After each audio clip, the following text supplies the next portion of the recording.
नमस्कार साथियों, मैं मोनू चौधरी। ज्योग्राफी की इस ऑनलाइन जर्नी में आपका हार्दिक स्वागत है। क्लास 11th की ज्योग्राफी को पढ़ते हम आगे बढ़ रहे थे और कक्षा 11 का हमारा जो भूगोल है उसमें भौतिक पर्यावरण जो पुस्तक है उसको हम पढ़ रहे थे। भौतिक पर्यावरण पुस्तक जो हमारी है उसके अंदर हमने जो है 4 चैप्टर बहुत अच्छे से कंप्लीट कर लिए थे और फिर हमारा अध्याय जो है वो 5वां शुरू हुआ। 5वां चैप्टर जो है वो बड़ा ही लेंथी था, जैसे 4th वाला था उसी प्रकार से, लेकिन हमने इसको इस तरह से बांटकर और डिवाइडेशन के माध्यम से पढ़ा। तो आज आपको ये जानकर खुशी होगी कि आज इस चैप्टर का यानी चैप्टर जो 4 है उसका 4th लेक्चर है और ये लास्ट लेक्चर है, क्योंकि इस लेक्चर में चैप्टर खत्म हो जाएगा। और आप जैसा चाहते हैं कि जल्दी से फटाफट सिलेबस हो तो क्लासें थोड़ी सी लंबी हो रही है, इसलिए थोड़ा आपको पेशेंस रखना पड़ेगा, बैठना पड़ेगा थोड़ी देर मोबाइल के सामने और अच्छे से पढ़ना पड़ेगा। क्योंकि मैंने देखा कि जैसे ही क्लासें लंबी होने लगी है वैसे आपका रुझान जो है वो लेक्चर को लेके कम होने लग गया। ऐसा नहीं होना चाहिए, क्योंकि अगर हम उसी हिसाब से लेक्चर बनाएंगे तो फिर क्या होगा, क्योंकि आप का जो सिलेबस है वो नहीं हो पाएगा। तो आपको बड़ी दिलचस्पी के साथ पढ़ना है। मुझे ये बताइए, क्या इस तरह से कोर्स चलने देना चाहिए? लेक्चर थोड़े लंबे होंगे, कोई दिक्कत नहीं है, इसमें कोई इश्यूज वाली बात नहीं है, क्योंकि लेक्चर थोड़ा लंबा रहेगा तो सिलेबस के पास हम जल्दी पहुंच जाएंगे। क्योंकि एक्स्ट्रा ले रहा हूं मैं, आपका एक्स्ट्रा करने का प्रयास कर रहा हूं। तो आज लेक्चर 4 जो है इस चैप्टर का लास्ट है और आज इस लेक्चर में हम क्या देखने वाले हैं, क्योंकि आप जानते हैं सबसे पहले वनों के बारे में हमने बेसिक चर्चा की। उसके बाद हमने वनों को 5 भागों में बांटा। 5 भागों में बांटते हुए वनों का हमने 2 लेक्चर में अध्ययन किया। लेकिन आज का लेक्चर खास क्यों है, आप सोच रहे सर फिर बचा क्या इसमें? गवर्नमेंट जो होती है, सरकार जो होती है हमारी केंद्र सरकार, और राज्यों की जो सरकारें होती है, इसके अलावा विदेशों से फंड जो मिला करता है, जो पर्यावरण और पर्यावरण संरक्षण के लिए और प्रकृति के लिए हमेशा सजग रहते हैं। यूएनओ जैसी संस्थाएं जो होती है वो पर्यावरण के लिए क्या कर रही है, उस मुद्दे पर आज चर्चा करेंगे कि राज्य पर्यावरण के लिए और प्राकृतिक के लिए क्या कर रहे हैं। उसके अलावा केंद्र यानी सेंटर क्या कर रहा है और यूएनडीपी जैसी संस्थाएं जो है वो क्या कर रही है, यूएनओ क्या कर रहा है, कौन से संगठन विदेशों के हैं जो किसी ना किसी प्रकार से हमारा प्रकृति को डेवलप करने में सहयोग कर रहा है। तो आज के इस लेक्चर को शुरू करते हैं बड़े ही शानदार तरीके से, बहुत ही मस्त तरीके से। आज हम इसको जाबाज और खतरनाक तरीके से पढ़ने वाले हैं, जैसे दिमाग में छप जाए, जिससे दिमाग में छप जाए। तो आज हम क्या पढ़ने वाले हैं लाडलो? आज हम वन संरक्षण की बात करेंगे कि वन तो है लेकिन वनों को डेवलप कैसे रखा जाए, वनों का संरक्षण कैसे किया जाए, ताकि वन जो है आने वाली पीढ़ियों के लिए भी बच जाए और नए वनों को हम डेवलप करें। इसलिए आज हम वन संरक्षण की बात करेंगे। उसके अलावा वन नीति उद्देश्य, वनों के लिए जो सरकार ने, वनों के लिए जो गवर्नमेंट ने, चाहे वो सेंटर की गवर्नमेंट है, चाहे वो स्टेट की गवर्नमेंट है, चाहे वो अन्य यूएनडीपी जैसी संस्थाएं, यूएनओ जैसी संस्थाएं हैं, उन्होंने क्या किया है, उन्होंने किस प्रकार से वनों को डेवलप करने में सहयोग किया है और क्या नीतियां, नियम, मेथड, लॉ, कानून, कुछ भी कह दो, ऐसे वन नीति के उद्देश्य या फिर नियम बनाए गए हैं जिससे यह पता रहे कि वनों के लिए सरकार ने हमेशा अच्छे प्रयास किए। तो वो नीतियां कौन सी है, उन नीतियों का उद्देश्य क्या है, उनके पीछे क्या कारण छुपा हुआ है, उसकी चर्चा हम करेंगे।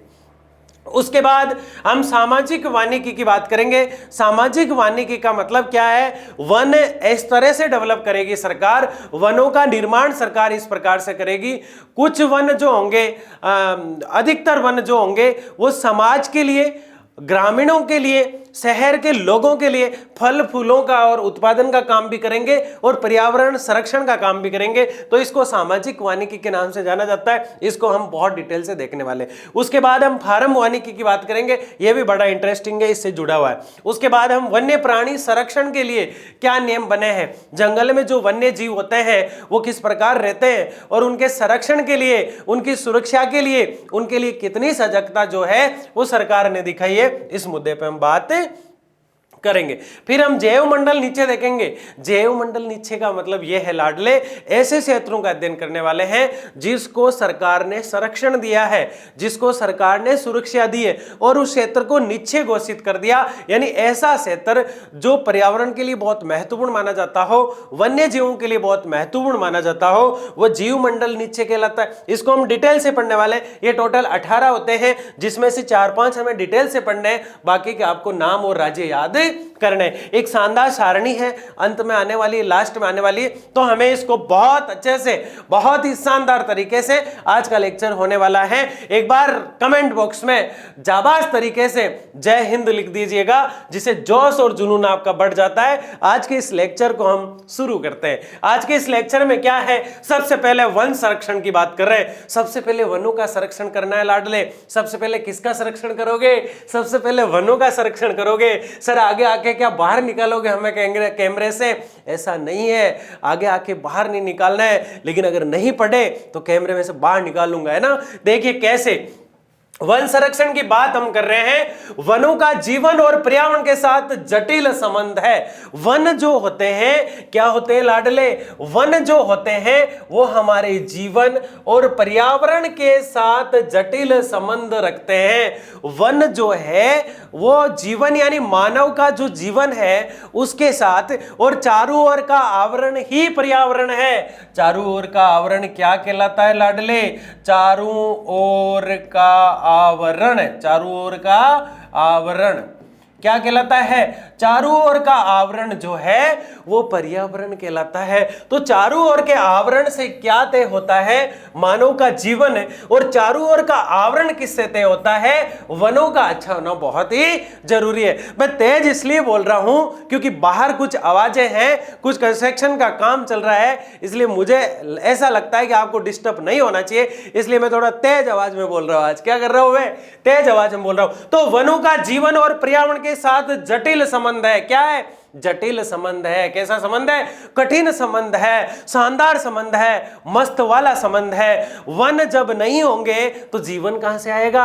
और जीवन जब आएगा जब वन होंगे, पर्यावरण होगा, तो पर्यावरण और जीवन दोनों किस पे टिके हुए हैं? वनों पर टिके हुए हैं। वन संरक्षण की पहली बात तो लाडले यही माइंड में बैठ गई। कहां बैठ गई? यही माइंड में बैठ गई। दूसरी बात बड़ी शानदार है, वन हमें प्रत्यक्ष और अप्रत्यक्ष लाभ पहुंचाते हैं। प्रत्यक्ष और अप्रत्यक्ष लाभ कैसे पहुंचाते हैं भाई?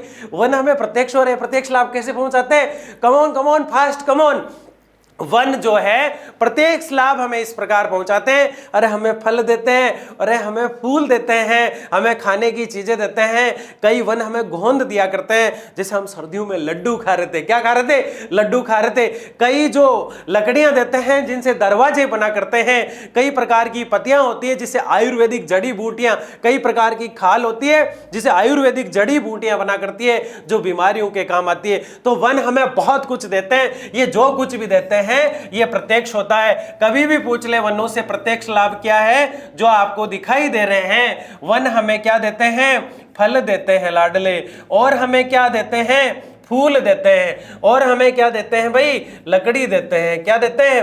लकड़ी देते हैं। लकड़ी देते हैं भाई। क्या देते हैं? लकड़ी देते हैं। यह बात तो गुरुजी हमारे समझ में आ रही है कि वनों से प्रत्यक्ष लाभ यह है, लेकिन वनों से अप्रत्यक्ष लाभ क्या है? ना तो किताब में बताया हुआ है, ना आज तक पता चला, ना किसी सर ने बताया, ना किसी गुरु ने बताया। तो आज आपका भाई बता रहा आपको वनों से अप्रत्यक्ष लाभ क्या है। वन पर्यटन को बढ़ावा देते हैं। किसको बढ़ावा देते हैं? पर्यटन को बढ़ावा देते हैं। लेकिन ये जो मैंने कारण लिखा है ये तो बढ़ावा दे रहे हैं, इससे अप्रत्यक्ष लाभ कैसे निकल गया?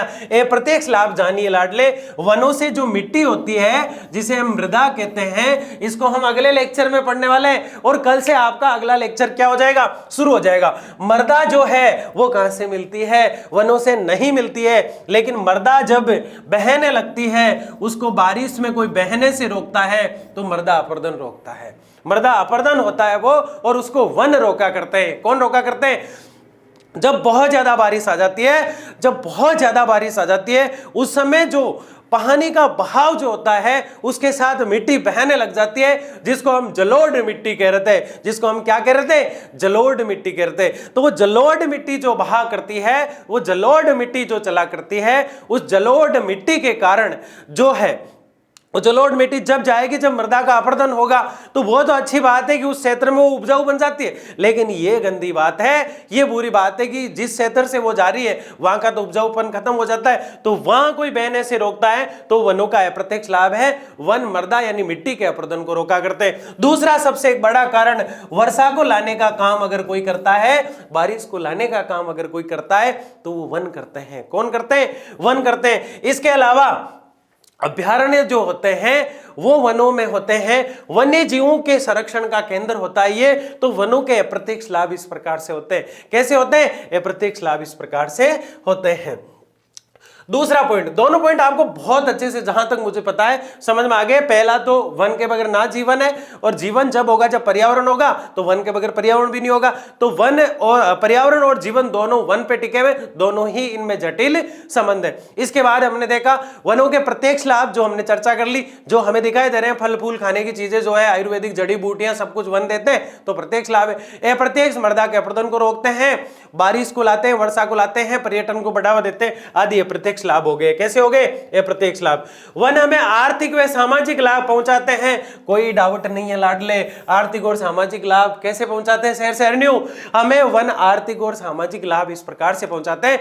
वनों से हमें क्या मिलती है? लकड़ी मिलती है भाई। लकड़ी इतना क्या लोड ले रहे हो? वनों से क्या मिलती है भाई? लकड़ी मिलती है, जड़ी बूटियां मिलती है, छाल मिलती है, जिससे आयुर्वेदिक दवाइयां बनती हैं। हमने दूसरे पॉइंट में बात की, तो वन अगर उस चीजों को हम बेचेंगे, उनको जैसे फल तोड़े हमने, जैसे टिमरू तोड़ लिए, चीकू का छोटा वर्जन होता है, महुए के फूल चुन लिए हमने जिनसे शराब बना करती है, ऐसे काम नहीं करना है। तो वनों से ये चीजें इकट्ठी करके हम क्या करते हैं? दवाइयां वगैरह इनसे बना करती है। हम इनका प्राचीन समय में तो वस्तु विनिमय कर दिया जाता था, अब इनको डायरेक्ट सेल आयात निर्यात कर लिया जाता है, पैसे ले लिए जाते हैं और पैसे से वस्तु खरीद ली जाती है। तो आर्थिक पक्ष को मजबूत कौन कर रहा है? वन कर रहे हैं। आर्थिक पक्ष को मजबूत कौन कर रहा है? वन कर रहे हैं। तो इसे समाज में जो लोग हैं वो डेवलप होंगे, तो सामाजिक लाभ प्राप्त हुआ।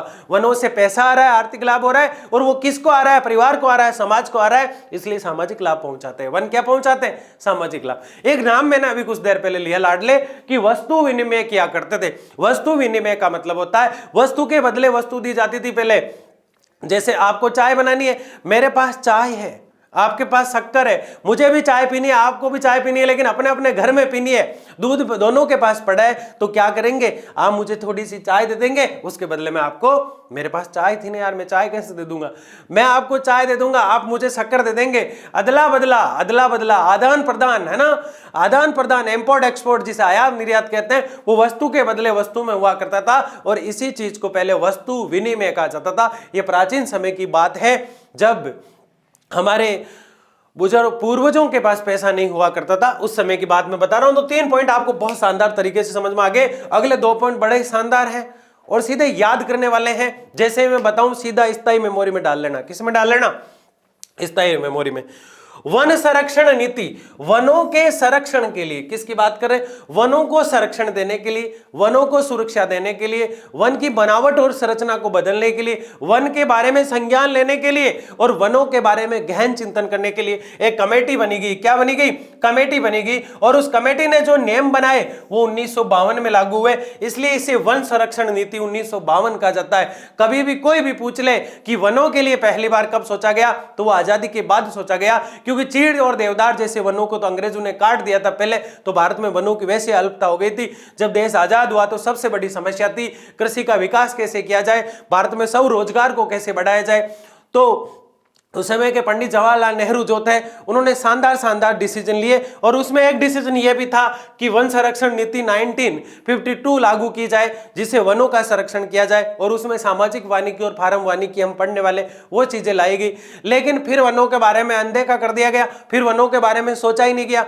हमारे जो पूर्वज हुआ करते थे, हमारे जो दादा परदादाओं के परदादा हुआ करते थे, वो वनों के बारे में इतना सजग थे जितना आज हम नहीं है। आज तो हम चिल्लाते रहते हैं 33% करो वन कैसे न कैसे, क्योंकि इधर जापान ने 66% वन कर लिए, लेकिन हम पहुंच पाए हैं 24.63 3 के आसपास कुछ वन है, तो इसको राउंड फिगर में 25% बोल रहा हूं। अगर जापान ने इतना डेवलप कर लिया तो मैं इतना पीछे क्यों है? भारत के केंद्र शासित प्रदेश और राज्य, जिसमें 17 राज्य और केंद्र शासित ऐसे जिन्होंने वनों को डेवलप कर लिया, लेकिन आज भी ऐसे कई राज्य हैं जिनमें आज भी वन जो है 33% तक नहीं पहुंचे। हमें उन राज्यों की तुलना नहीं करनी है कि 17 का हो गया तो वो तो खुशी से आराम से जो है मौज करे, लेकिन जिनका नहीं है तो बकरे की अम्मा कब तक खैर बनाएगी? वनों को डेवलप कर लो, नहीं तो दिल्ली वाली हालत होने वाली है। केंद्र शासित प्रदेशों में दिल्ली का वन आवरण सबसे कम है, केंद्र शासित प्रदेशों में अंडमान निकोबार का वन आवरण सबसे ज्यादा है, और ऐसी हालत राज्यों में हरियाणा की है, वहां भी वन नहीं है, और ऐसी हालत तो बहुत अच्छी वाली कहां की है? मध्य प्रदेश की। लेकिन हम स्टेटों को टुकड़ों में बांटकर, केंद्र शासित प्रदेशों को टुकड़ों में बांटकर नहीं जान के हम सिर्फ ये देखेंगे कि वन जो है वो किस प्रकार से पूरे देश में डेवलप हो सके, ऐसी हम नीतियां बनाए। जो 33% का आंकड़ा हमने रखा, पहले कम था, लेकिन नीति वनों के लिए जो बनी थी वो 1952 में बनी, फिर वनों के बारे में कोई बात नहीं की गई। लेकिन 1988 में 1988 में वनों के बारे में फिर से ललक जगी, वनों के बारे में फिर से सोचा गया, क्योंकि ऑक्सीजन की कमी आ रही थी, वनों के लकड़ियों की कमी आ रही थी, हर जगह वनों का दोहन हो रहा था, वनों की लगातार कटाई हो रही थी। तो जो वन काटता है उसको 6-6 महीने की सजा, 500 रुपए का जुर्माना, दोनों में से एक या दोनों करने के प्रावधान कर दिए गए। ऐसे बहुत कड़े कड़े नियम लाए गए, ऐसी धाराएं इसमें जोड़ी गई।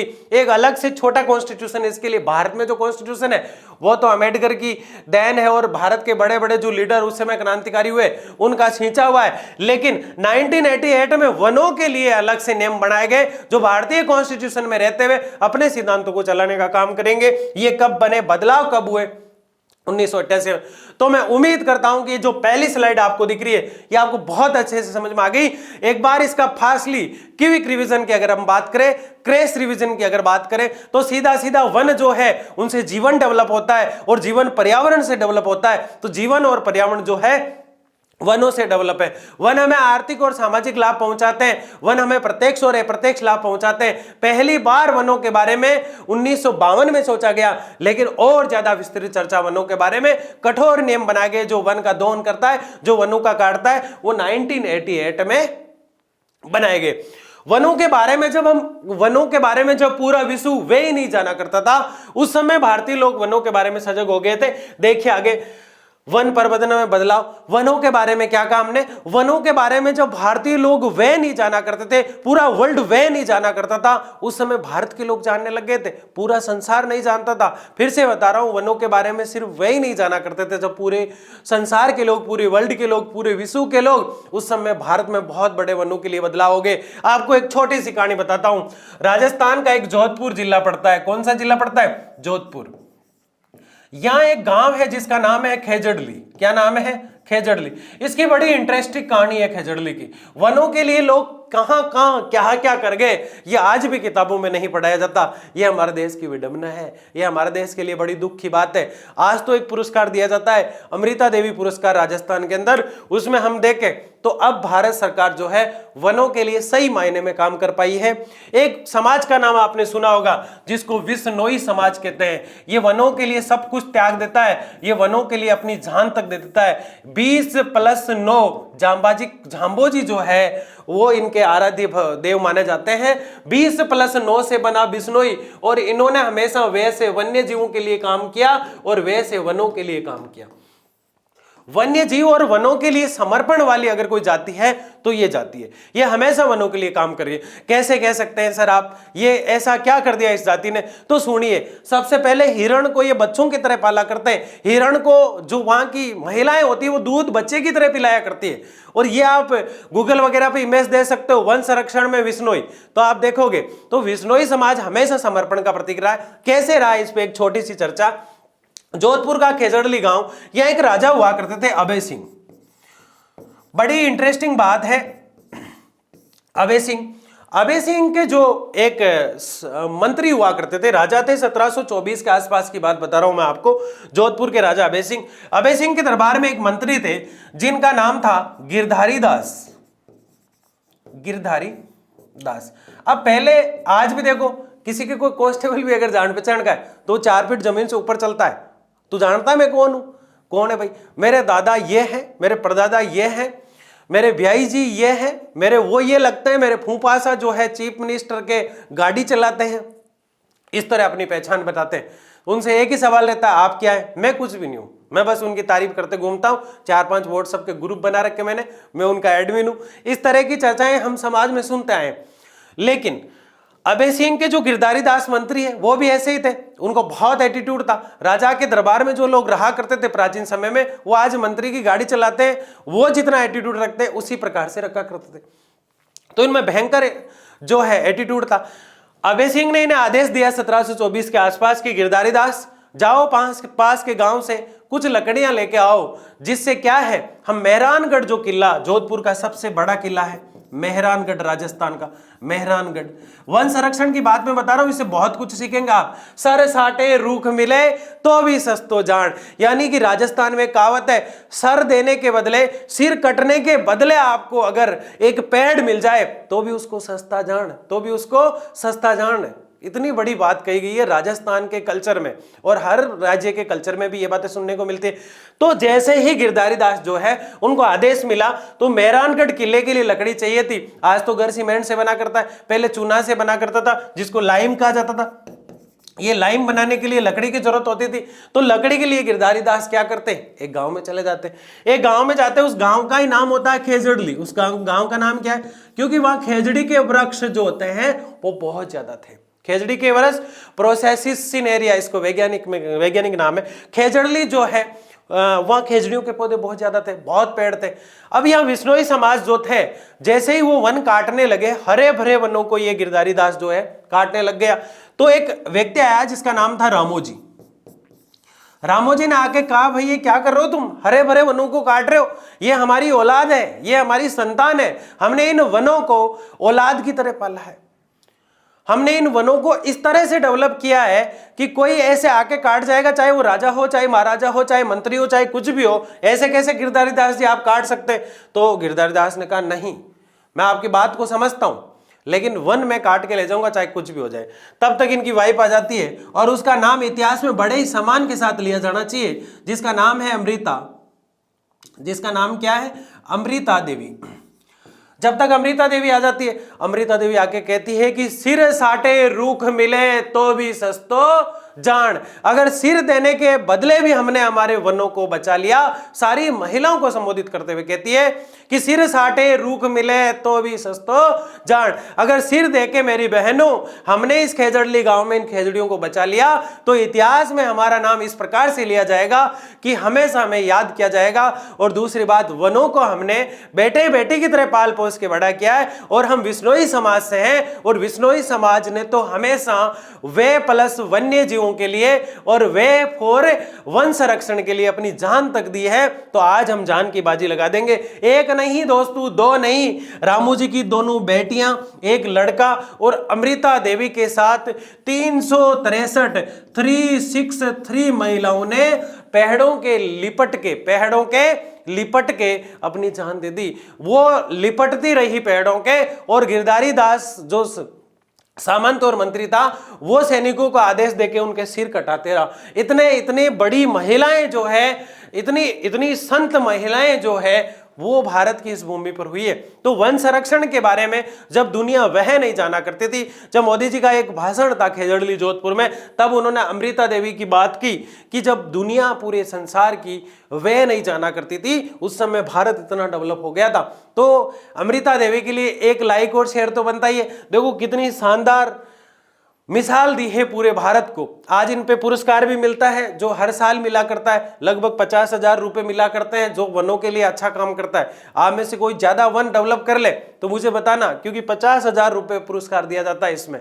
लेकिन इस लालच से कोई करता है कि मैं वन लगाऊं 50,000 मिलेंगे, उसे वनों से प्रेम होना चाहिए, उसे वनों से लगाव होना चाहिए, जब ये हो पाता है। तो अमृता देवी के लिए एक लाइक और जय हिंद तो बनता ही है, ठीक है ना। कैसा लगा आपको अमृता देवी का ये किरदार, जरूर बताना है कमेंट बॉक्स में।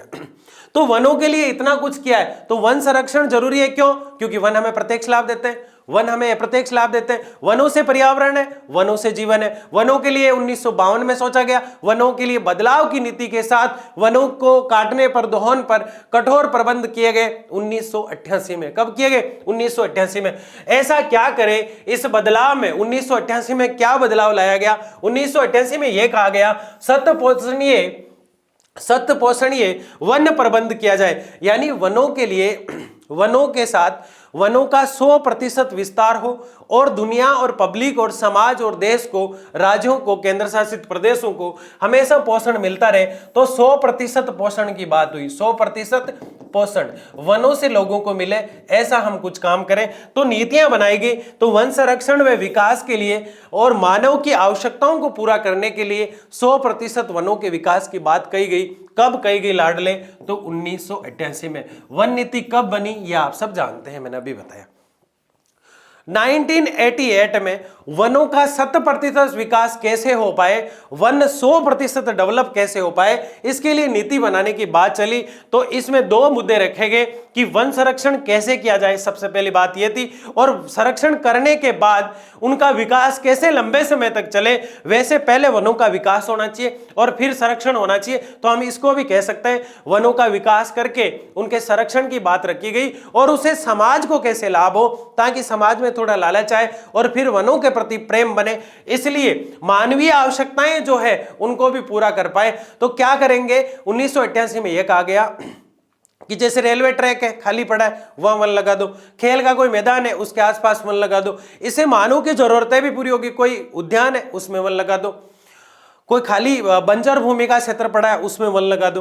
तो ऐसी जगह वन लगा दो, ऐसी ऐसी जगह वन लगा दो जहां समाज को तो फायदा हो ही हो, साथ में वन भी डेवलप हो, वनों का संरक्षण भी हो, समाज भी प्रफुल्लित हो, और सारी मानव की जो आवश्यकताएं हैं वो वनों से पूरी होती रहे। इस प्रकार की नीति को और ज्यादा डेवलप करने की बात आई 1988 में। तो ये बात आपके समझ में आ गई, और खेजड़ली जो है वो बलिदान भी आपको समझ में आ गया। इस वन नीति के निम्नलिखित उद्देश्य थे। किस वन नीति की बात कर रहे हैं? जो 1952 में बनी। तो क्या ये नेम उसी समय जोड़ दिए? बिल्कुल जोड़ दिए, लेकिन इसमें कुछ बदलाव कब किए गए? 1988 में। दोनों सन आपको याद रखना है, एक बार कमेंट बॉक्स में लिख दो, कभी नहीं बोलोगे 1952 और 1988। फटाफट से लिख दो ताकि मुझे पता चले कि आपने यहां तक तो देखा ही, आगे देखा कि नहीं देखा। ठीक है। वन नीति के निम्नलिखित उद्देश्य थे, यानी ये जो वन नीति है इसके कई उद्देश्य थे। इस वन नीति के ढेर सारे उद्देश्य। उद्देश्य का मतलब क्या होता है? उद्देश्य का मतलब किस मिशन पर काम करेंगे वनों को लेके, जिससे वन डेवलप हो जाए। तो कैसे काम करेंगे? देश में, पहला पॉइंट क्या कह रहा है? देश में, देश, प्रदेश, केंद्र शासित राज्य या पूरे भारत में 33% भाग पर वन लगाना है। यह टारगेट कब लिया गया? 1952 और 88 में बदलाव करके कि 33% वन हमें बनाना है। अब आप सोचो 1952 और आज 2022-23 की बात चल रही है, तो मुझे बताओ कि वन जो है कितने डेवलप हो पाए?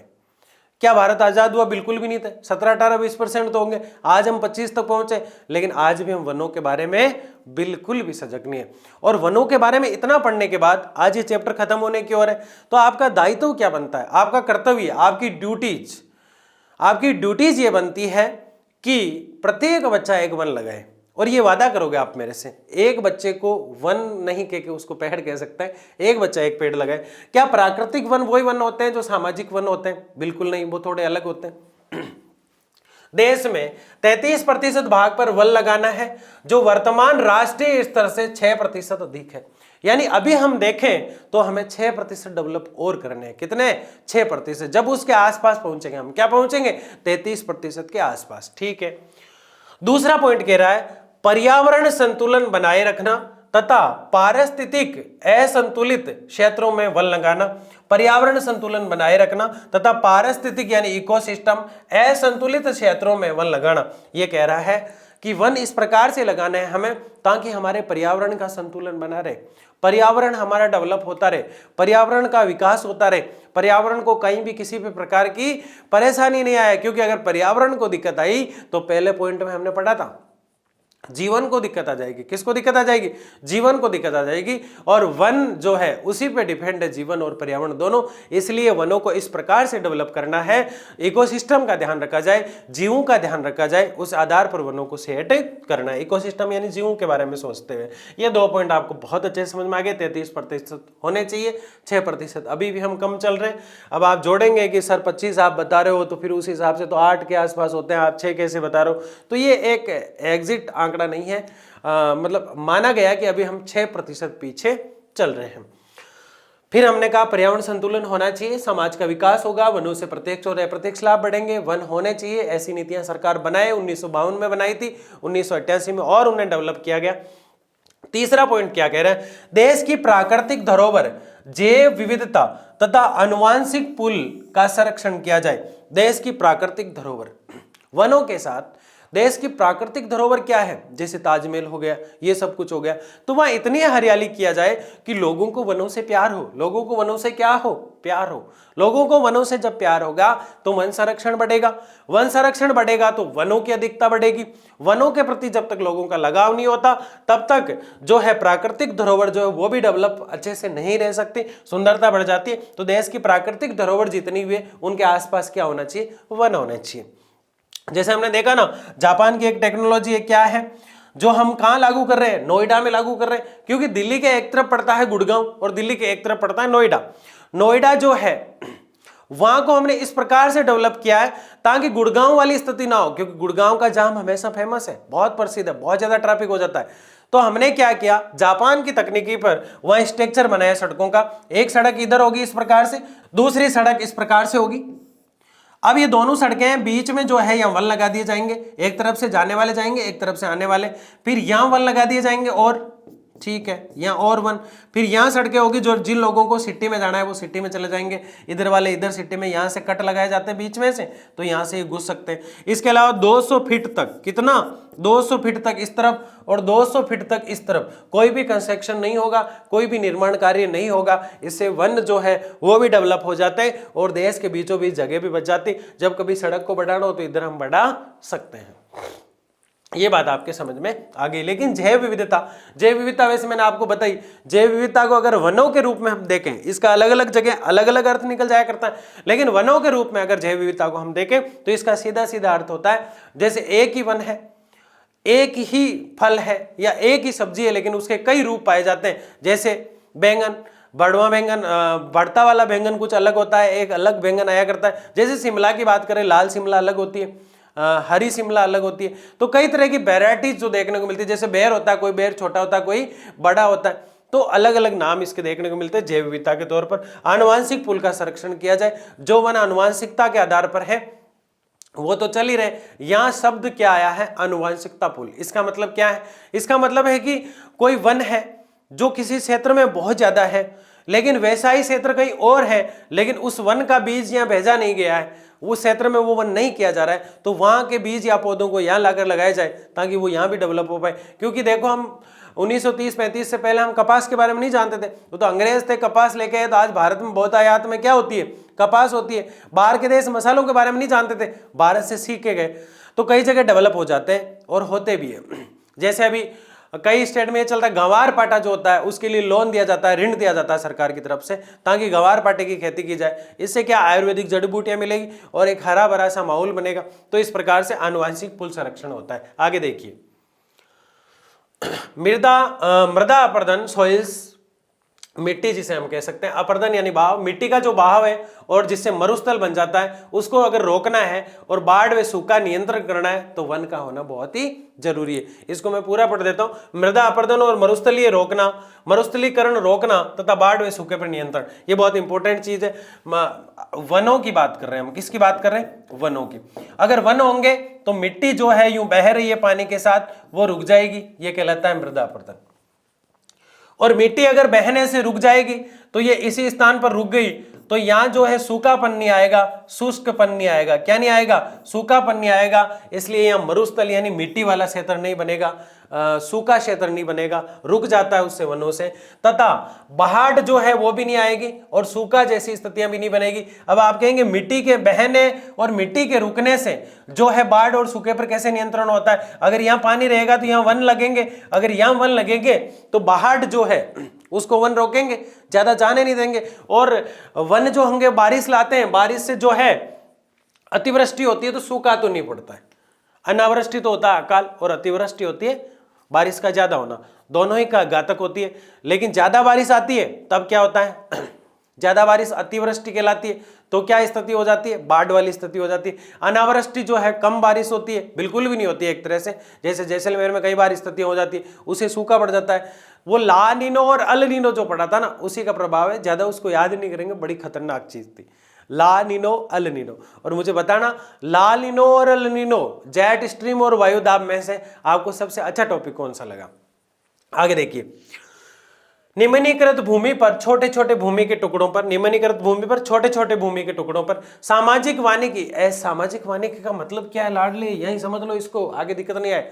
सामाजिक वानिकी का मतलब है सरकार ऐसे वनों का, सरकार इस प्रकार से वनों को डेवलप करेगी, सरकार ऐसे वनों को संरक्षण देगी, इस प्रकार से वनों को संरक्षण देगी जो समाज का भी हित सोचे, मानवीय आवश्यकताओं को भी पूरा करे और वन संरक्षण की बात भी करे और भारत में वन डेवलप भी हो जाए। इसको कहा जाता है सामाजिक वानिकी, क्योंकि ये एक समाज से शुरू हो पाएगा, एक परिवार से शुरू हो पाएगा, एक व्यक्ति से शुरू होगा, फिर परिवार तक जाएगा, फिर समाज तक जाएगा, और जिस दिन समाज डेवलप हो जाता है लाडले, उस दिन पूरा देश डेवलप हो जाता है। क्या डेवलप हो जाता है? देश। अगर कोई देश बदलना चाहता है, अगर कोई देश की तस्वीर बदलना चाहता है, शर्त यह थी कि बुनियाद हिलनी चाहिए, अब दीवारें हिलने लगी है ना, ये सूरत बदलनी चाहिए। सिर्फ हंगामा खड़ा करना मेरा मकसद नहीं है, ये तस्वीर बदलनी चाहिए, ये तस्वीर बदलनी चाहिए। हो गई पीर पर्वतसी, अब पिघलनी चाहिए, इस हिमालय से एक और गंगा निकलनी चाहिए।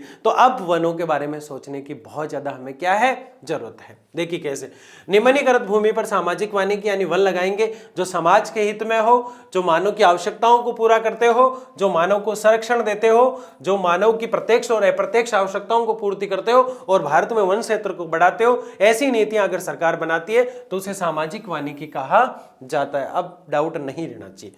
एवं वनारोपण द्वारा वन आवरण का विस्तार किया जाए, ज्यादा से ज्यादा वन लगाओ, इससे वन का जो आवरण है, वनों का जो क्षेत्र है, वनों का जो विस्तार है वो बढ़ता जाएगा और वन भारत में डेवलप होते जाएंगे। वैसे वन होते कितने प्रकार के हैं? वैसे वन बहुत प्रकार के होते हैं, वैसे वन बहुत प्रकार के होते हैं। कौन कौन से?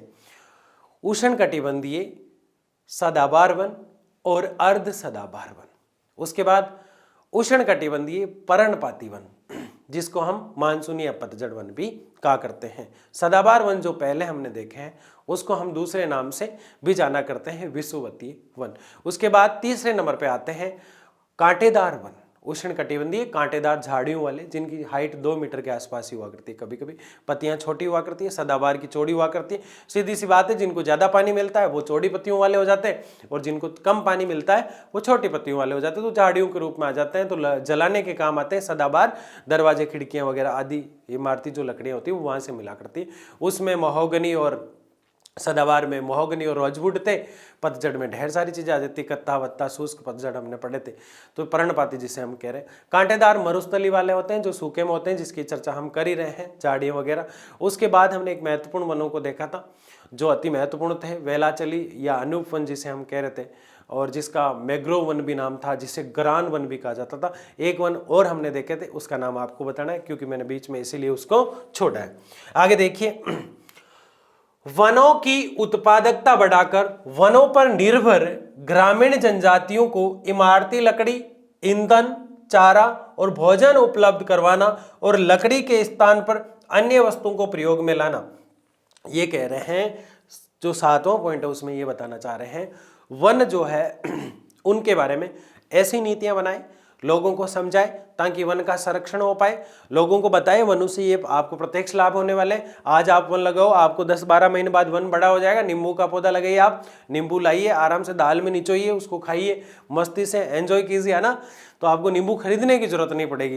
तो ऐसे सिर्फ एक नींबू ही नहीं, ऐसे ढेर सारे, अमरूद का पौधा लगाइए, आप अमरूद खाइए आराम से, आपको अमरूद लानी नहीं पड़ेगी, सिर्फ आपको सेंधा नमक, काला नमक लाना है, डाल के खाना है ना। तो इस प्रकार से लोगों को लालच दिया जाए, फिर उनको कहा जाए कि आप अगर 10 अमरूद के पौधे लगा लेते हैं, 10 नीम के पौधे लगा लेते हैं और वो डेवलप करते हैं, उनकी अच्छे से देखरेख करते हैं, इसके लिए सरकार आपको 50,000 का ऋण देगी, लोन देगी।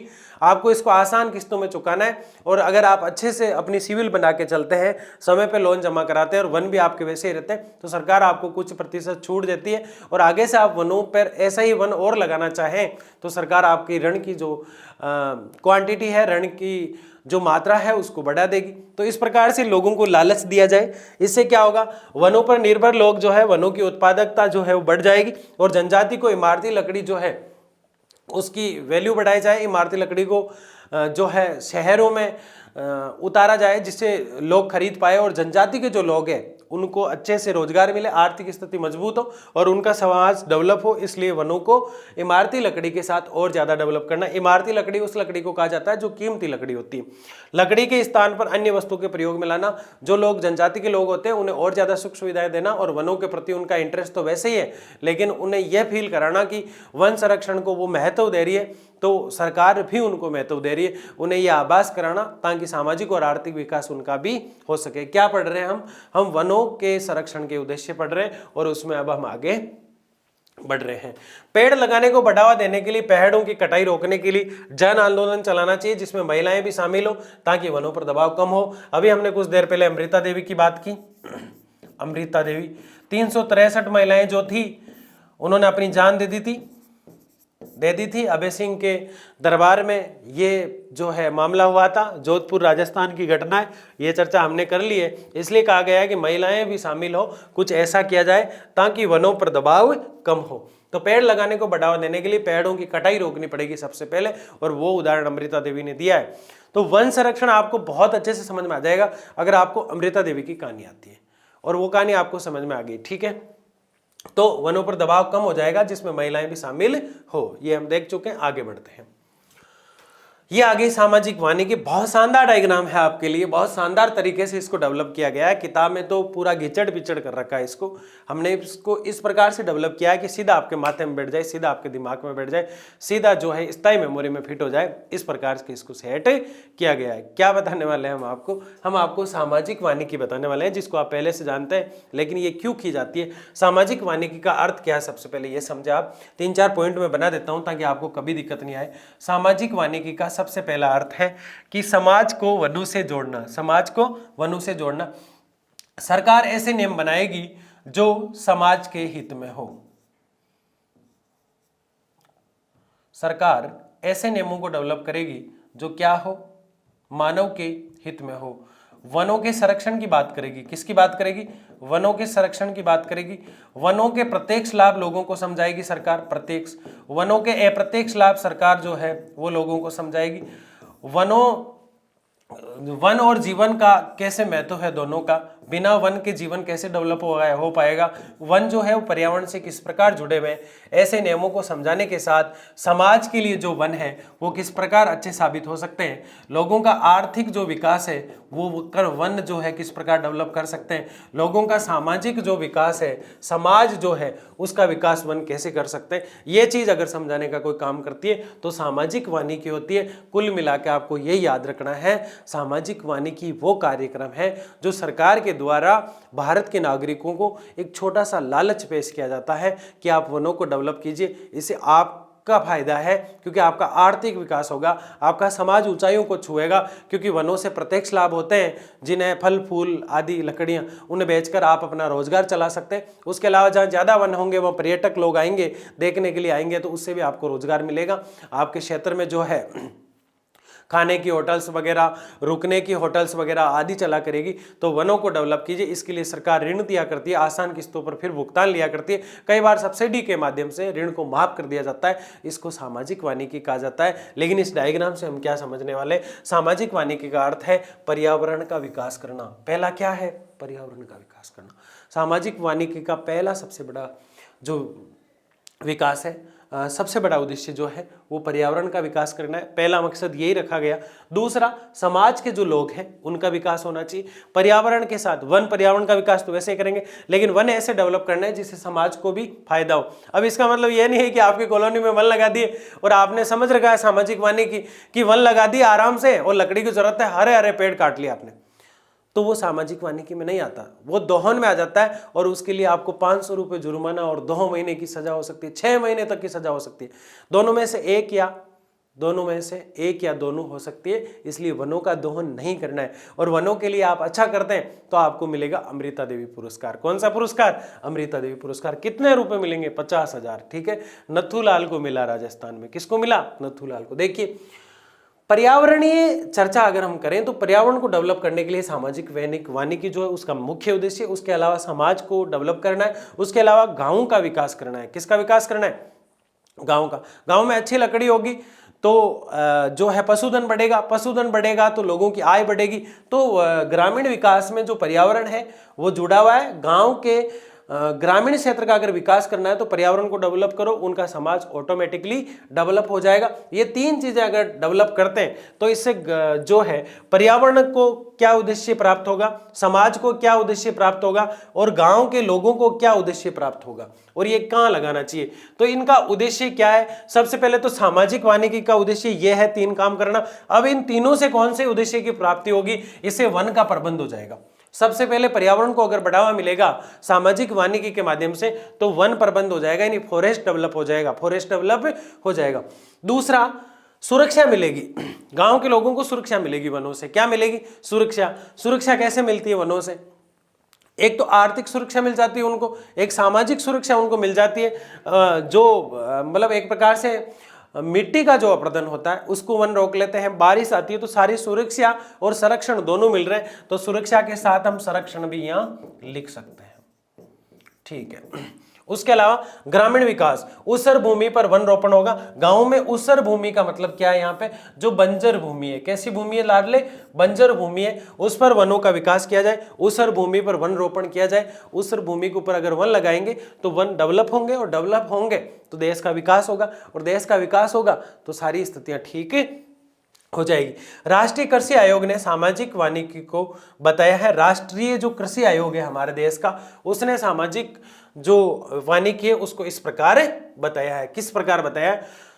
राष्ट्रीय कृषि आयोग यानी इंडियन एग्रीकल्चर डिपार्टमेंट ने भारत की जो सामाजिक वानिकी है उसको हम ये तो समझ चुके हैं कि वो पर्यावरण का विकास करती है, वो समाज का विकास करती है, इसके साथ वो वन का प्रबंधन करती है, ग्रामीण विकास करती है। इससे वन संरक्षण हो पाएगा, इससे ग्रामीणों का सुरक्षा प्रदान हो पाएगी, और इससे उसर भूमि जो बंजर भूमि है उसका विकास हो पाएगा।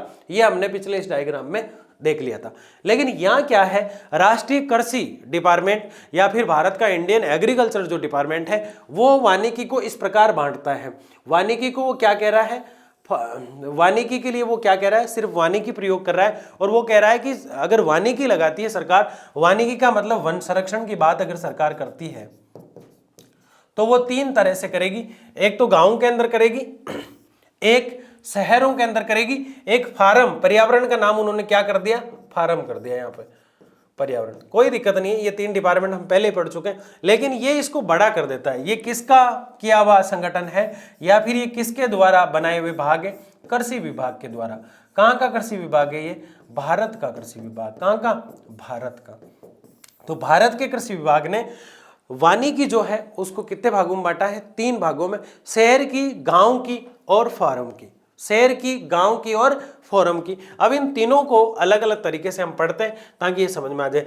आपको बिल्कुल भी नहीं घबराना है। मैंने कहा चैप्टर लंबा हो सकता है, लेकिन इसका मतलब ये नहीं कि घास काटने लग जाओ आप और मैं भी ऐसे करूं कि फटाफट से करा दूं। नहीं, बिल्कुल शांति से हम पढ़ रहे हैं, बहुत समझते हुए और शानदार तरीके से इसको एक मैच्योरिटी के साथ हम पढ़ रहे हैं ताकि अच्छे से समझ में आ जाए। हमने वनों के उद्देश्य पढ़े, वनों की नीति को पढ़ा कि कितने वन होने चाहिए, कितने हैं, जापान की टेक्नोलॉजी पर जापान कितना डेवलप हो चुका है, वन संरक्षण की बात हमने की, और अब सामाजिक वानिकी का मतलब है कि समाज में ऐसे वनों को लगाया जाए सरकार की तरफ से जिससे समाज का विकास हो, ये हमने देखा। लेकिन भारत का जो कृषि का डिपार्टमेंट है, एग्रीकल्चर का डिपार्टमेंट है, उसने वनों को और तरीके से बांटा है, सामाजिक वानिकी कोई अपने तरीके से बांटा है, और वो 3 ही रूप है। बात वही है, कहने का तरीका अलग है। वहां जो पर्यावरण शब्द हुआ था उसको यहाँ फार्म कह दिया, और वह गांव और शहर वहां भी आ रहे थे। वन या तो गांव में लगेंगे या शहर में लगेंगे, या फिर एग्रीकल्चर के तौर पर अगर हम देखें, या फिर वन उत्पादन की दृष्टि से देखें तो सीधा एक जंगल बना दिया जाता है, उस तरह से लगेंगे। तो 3 रूप आपके सामने दिखाई दे रहे हैं, गांव, नगर और बीच में जो फार्म दिखाई दे रहा है, इसका मतलब एक जो वनों का फॉरेस्ट का जंगल बना दिया जाएगा, ये वानिकी होती है। इसको एक एक को हमें समझना है। सबसे पहले शहरी वानिकी क्या है। शहरी क्षेत्रों में, शहरी वानिकी का मतलब क्या है, शहर जो होते हैं, सिटी जो होती है, शहरी क्षेत्रों में निजी व सार्वजनिक भूमि हुआ करती है, उस पर वनों को डेवलप किया जाए, जैसे हरित पट्टी, पार्क पर वृक्ष लगाना। अब आप सोचेंगे शहर में तो सर जगह ही नहीं होती, शहर में हरित पट्टी होती है, सड़कों के बीच में पट्टी हुआ करती है, उस पर वन लगाया जाए, इसके ऊपर वन लगाया जाए। उसके अलावा शहर में बहुत प्यारे प्यारे पार्क होते हैं, इस पार्क के चारों तरफ लगा दो, जहाँ रनिंग हो रही है वहाँ स्थान छोड़ दो और इसके चारों तरफ लगा दो। कैसे बताया मैंने पार्क को, ये पार्क है एक, इसके यहाँ चारों तरफ वन लगा दो इस प्रकार से, ठीक है, ये वन लगा दिए, यहाँ पे चारों तरफ वन है, देखो कितना डेवलप हो गया ये। फिर यहाँ कोई रनिंग करता है तो ये क्षेत्र छोड़ दो रनिंग वनिंग के लिए, कोई दिक्कत नहीं है, ठीक है। फिर यहाँ बीच बीच में वन लगा दो, कोई एक्सरसाइज करना चाहता है तो करता रहेगा बीच में। तो पार्क में लगा रहे, वृक्ष लगाना। इसके अलावा बहुत ढेर सारी जगह हुआ करती है वनों के अंदर, जो कोई सरकारी कार्यालय उसके आसपास लगा दो, फॉरेस्ट डिपार्टमेंट भी हुआ करते हैं उसके आसपास लगा दो। तो बहुत सी जगह ऐसी हुआ करती है जहां हम वनों को डेवलप कर सकते हैं। और लेकिन बात यह है कि लगाए हुए वनों की सुरक्षा की जिम्मेदारी जो शहर में संस्था है उसको दी जाए। जैसे किसी शहर में नगर निगम है, किसी में नगर परिषद है, किसी में जो है नगर जो है डेवलप नहीं हुआ तो छोटा नगर है, कस्बा है, तो वहाँ के सरपंच, गांव के अंदर सरपंचों को जैसे दी जाती है, पार्षद को, मेयर को आदि को जिम्मेदारी दे देनी चाहिए ताकि ये वन डेवलप होता रहे। और इस पर सरकार अभी काम भी कर रही है। ये जो डिवीजन है, ये जो भाग है, हम किसके आधार पर देख रहे हैं, कृषि विभाग के आधार पर। किसके आधार पर देख रहे हैं, भारतीय कृषि विभाग के आधार पर इसको हम समझ रहे हैं, ठीक है। आगे क्या है, शहरी क्षेत्रों में निजी और सार्वजनिक जैसे हरित पट्टी, पार्क आदि में लगा रहे हैं, लेकिन गांव के अंदर कहाँ लगाएंगे। ग्रामीण वानिकी, समुदाय कृषि जो लोग करते हैं वहां बढ़ावा देना चाहिए। यानी गांव के अंदर जो लोग खेती कर रहे हैं और उनका ये खेत है, तो इस खेत में यह कहा जाएगा कि एक बार 2000 जब मैं छोटा हुआ करता था, 2001 या 2 के आसपास एक ऐसी स्कीम चली थी, उस वजह से हमारा जो खेत है गांव के अंदर, तो गांव से, रूरल से बिलोंग करता हूं मैं, तो हमारा जो खेत है वहाँ शीशम के पेड़ लगाए गए थे ढेर सारे, वनों को बढ़ावा दिया गया, बेर के पौधे लगाए गए थे। वो किस प्रकार लगाए हुए, वो क्या है, वो भारतीय कृषि एग्रीकल्चर जो है उसका डिवीजन ग्रामीण है। शहर में तो जो है मैं अभी रह रहा हूं तो आपको बता रहा हूं इस प्रकार से होता है। यह है तो कृषि विभाग द्वारा बांटा हुआ, लेकिन आप अपने तरीके से इसको आराम से समझो, लोड लेना ही नहीं है। कृषि विभाग तो कह रहा है कि पार्क जो खुले दिखाई दे रहे हैं, सड़कों के बीच में जो पट्टी होती है, हाईवेज के बीच में जो पट्टी होती है, सरकारी कार्यालय होते हैं, उन सब के आसपास वन लगा दो। किसी की निजी भूमि है उसको भी ऋण दो और वनों के लिए उसको प्रोत्साहित करो, सिटी में वन बढ़ जाएंगे। क्या बढ़ जाएंगे, वन। एक तो पहला शहरों में बढ़ जाएगा, दूसरा गांव में ये बताता है। गांव में किस प्रकार बताता है, ये कहता है गांव के लोगों को समझाओ और उनका जो खेत है वो इस प्रकार से होता है, तो उस खेत के यहाँ वन लगा दो इस प्रकार से चारों तरफ। यहाँ कोई खतरा ही नहीं क्योंकि यहाँ तो मेड होती है, तो इससे उसको सुरक्षा भी मिल जाएगी, खेत को क्या मिल जाएगी, सुरक्षा। और एक अगर वो राजी हो जाए तो बीच में से यूं लहर बना दो इस प्रकार से, 2 लाइन बना दो, तो इधर खेती हो जाएगी, इधर खेती हो जाएगी। इससे उसको पट्टा वाला फीलिंग भी आएगा, अपने कब्जे का फीलिंग भी आएगा, मेड का फीलिंग भी आएगा, क्योंकि ये सुरक्षा प्रदान करेगी। दूसरे की जो मेड है या दूसरे की जो सीमा है खेत की, उसको भी ये डेवलप कर देती है, सारी चीजें डेवलप हो जाती है इससे। तो ऐसा जो है वो कृषि विभाग के कहने पर कई गांवों में भारत के अंदर हुआ, और ये ग्रामीण वानिकी को महत्व देता है। गांव में वन, वानिकी का मतलब लोड नहीं लेना है, वानिकी का मतलब वन संरक्षण या वन सुरक्षा बस।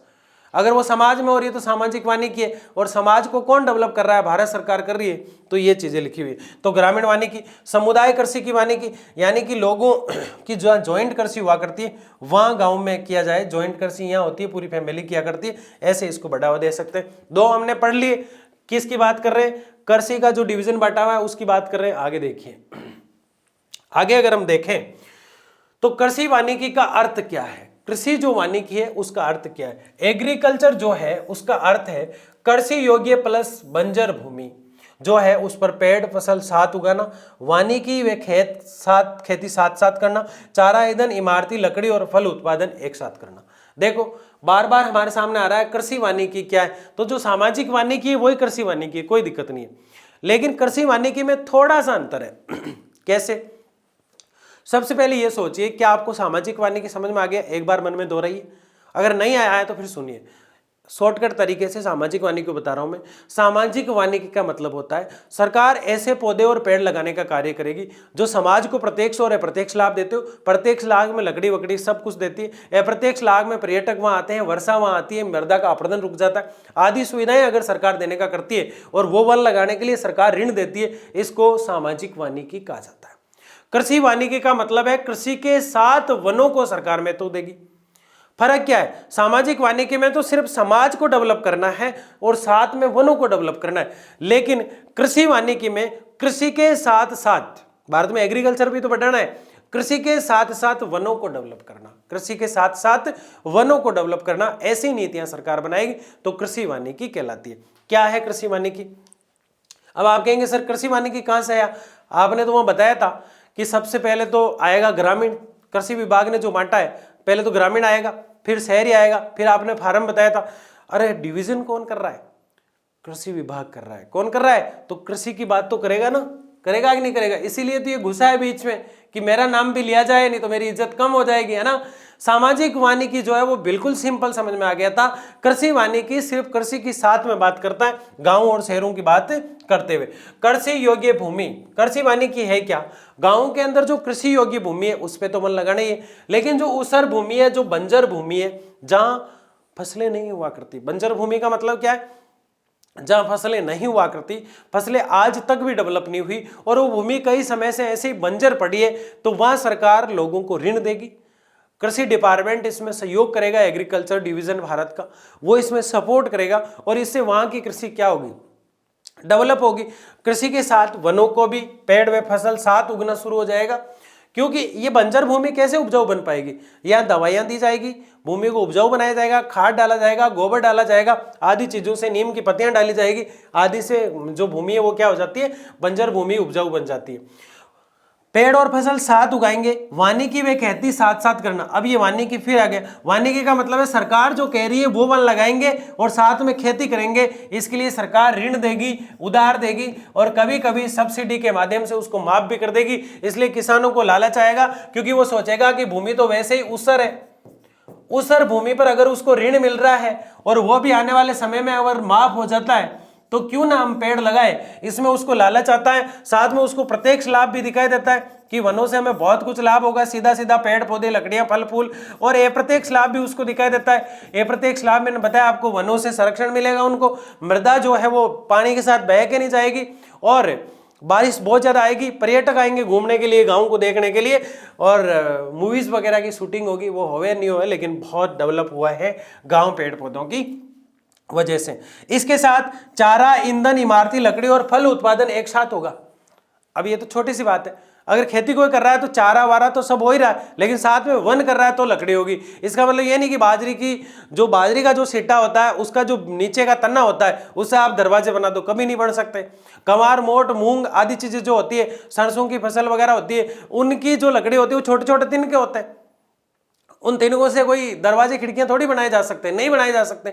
इसलिए वनों को वहां डेवलप किया जाए ताकि इमारती लकड़ी प्राप्त हो। और भारत में सबसे बड़ा टारगेट वनों को बढ़ाने का क्या है? वन संरक्षण होना चाहिए, ताकि लोगों को सुरक्षा मिले। और आने वाले समय में ऑक्सीजन की कमी है, इसलिए वनों के संरक्षण की बात हम कर रहे हैं। और इतनी डिटेल से और बड़ी आरामदायक स्थिति में आप लेटे लेटे बात कर रहे हैं। कैसे बात कर रहे हैं आप? लेटे लेटे बात कर रहे हैं, मैं खड़ा खड़ा बात कर रहा हूं। ठीक है, आगे बढ़िए। उदाहरण, ऐसे कौन से उदाहरण हैं जहां हमें लगता है कि भारत की सामाजिक वानिकी डेवलप हो रही है? भारत में समाज ने यह समझ लिया है कि सरकार ऋण दे रही है, इसके साथ प्रत्यक्ष और अप्रत्यक्ष लाभ भी मिल रहे हैं, तो हम वनों को डेवलप करें। पहली बात तो ये। दूसरा, कृषि विभाग ने कहा कि गांव में वन कहाँ लगाने और शहर में वन कहाँ लगाने, और कृषि में अगर बंजर भूमि है तो वहां वन कहाँ लगाने और किस प्रकार से डेवलप करना है, ये बात की हमने। लेकिन उदाहरण क्या है कि इस गांव के अंदर वन लगाए तो किस स्थान पर लगाए। एक तो सार्वजनिक भूमि पर पेड़ लगा दो गांव में। एक मंदिर जहां पूजा हो रही है वहां पुजारी से पूछ के लगाना, नहीं कि पुजारी अपना आप में मंत्री होता है मंदिर का, है ना, ये ऑब्जेक्शन कर देता है छोटी सी बात पे, है ना। तो रक्षक होता है एक प्रकार से, वैसे भगवान इसकी रक्षा करते हैं और ये कहते हैं मैं भगवान की रक्षा करता हूं। तो पुजारी देवता जो भी होते हैं वो अपना आप को आधा भगवान ही मान लेते हैं। तो सार्वजनिक भूमि पर पेड़, सार्वजनिक भूमि पर पेड़ जो होते हैं, सार्वजनिक का क्या मतलब है, सरकार की जो भूमि है, किसकी भूमि, सरकार की जो भूमि है उस पर पेड़ लगाए जाए, सार्वजनिक भूमि। मंदिर भूमि पर पेड़ लगाए जाए, जो मंदिर है उसकी जो भूमि है उस पर पेड़ लगाए जाए।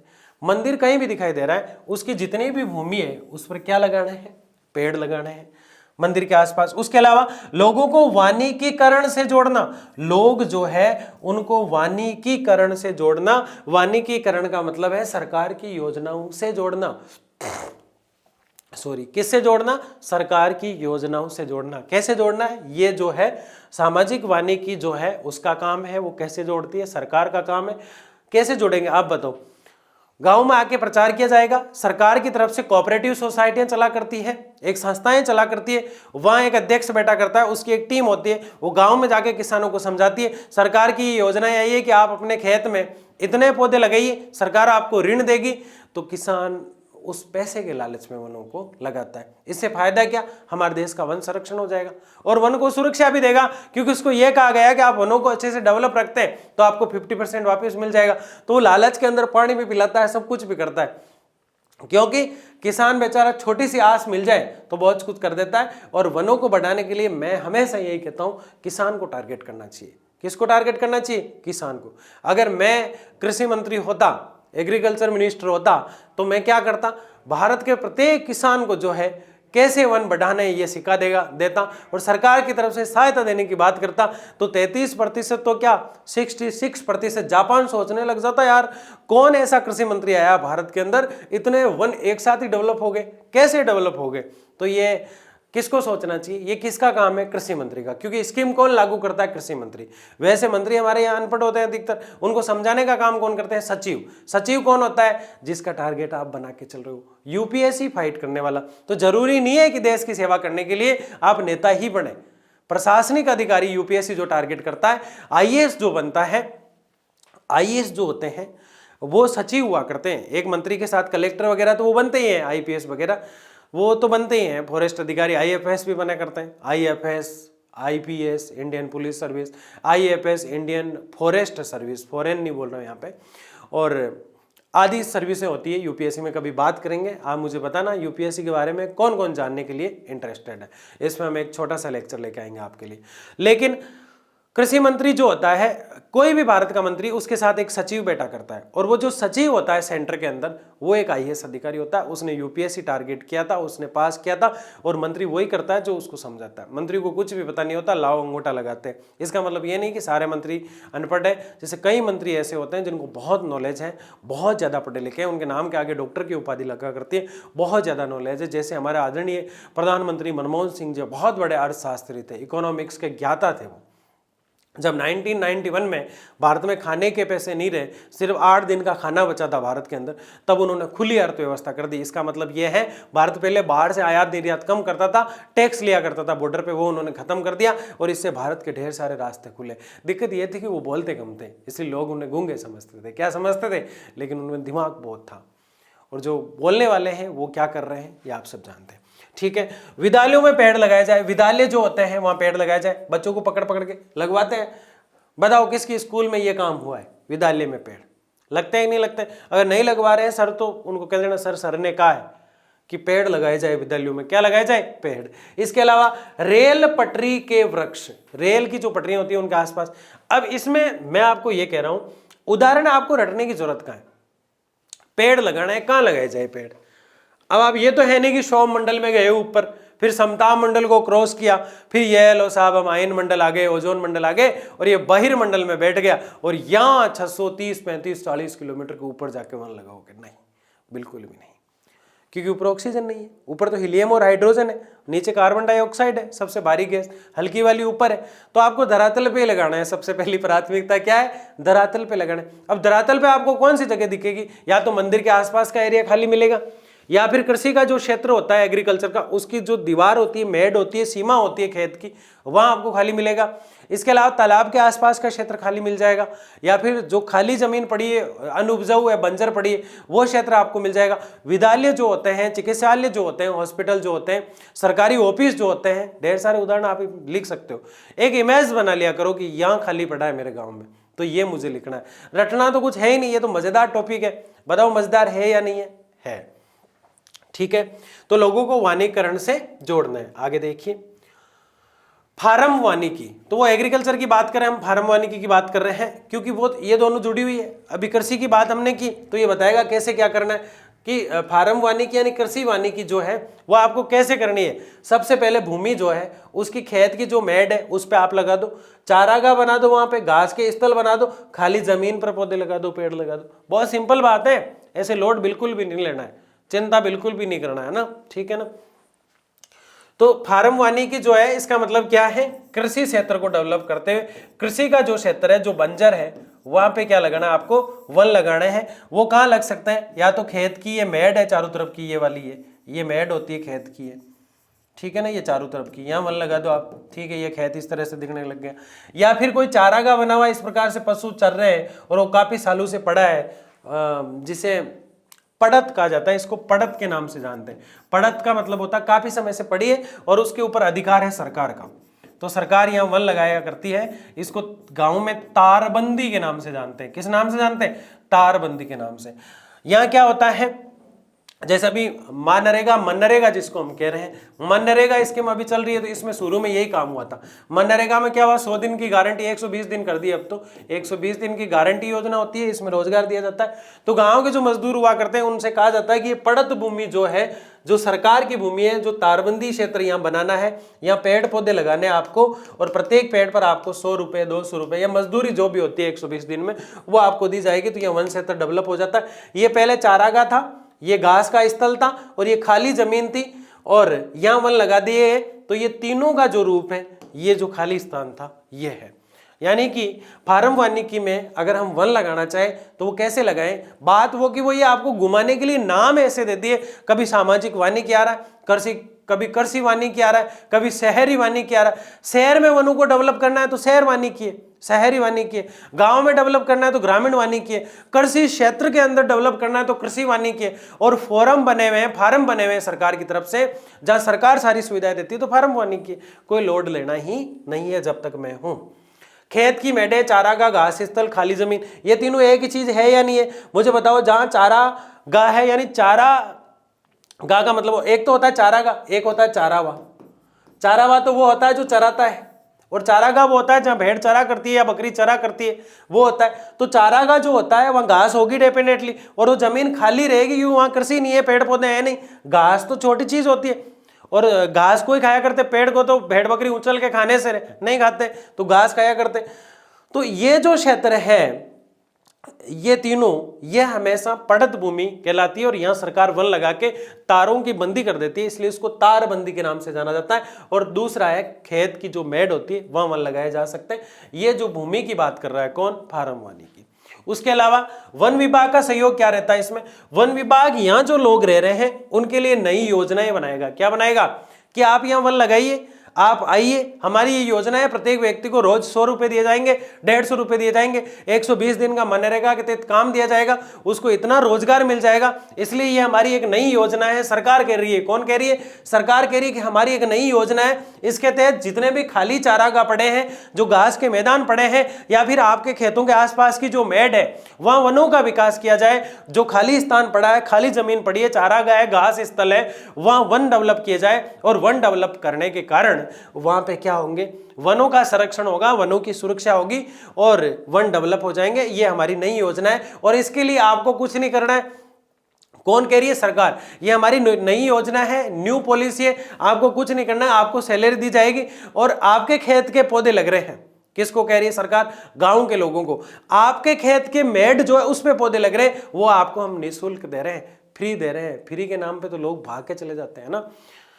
ऋण सुविधा उपलब्ध कराने, और आप इन पौधों की देखरेख करते हैं और अच्छे से डेवलप करते हैं, और कुछ चीजें हम और भी लेकर आए, नई योजना जो है उसमें कह रही है सरकार, जैसे गंवार पाटे की खेती आपको अंदर करना है जिससे जो है आयुर्वेदिक दवाइयां बने, तो इसके लिए आपको ऋण देंगे, हम आपको उधार देंगे। अगर आप टाइम टू टाइम चुकाते हैं तो आपका लोन जो है, ऋण जो है वो आने वाले समय में और हम बढ़ा के देंगे। और कई बार हमें लगा कि आप बहुत अच्छा काम कर रहे हैं तो हम सब्सिडी यानी इसको माफ कर देंगे।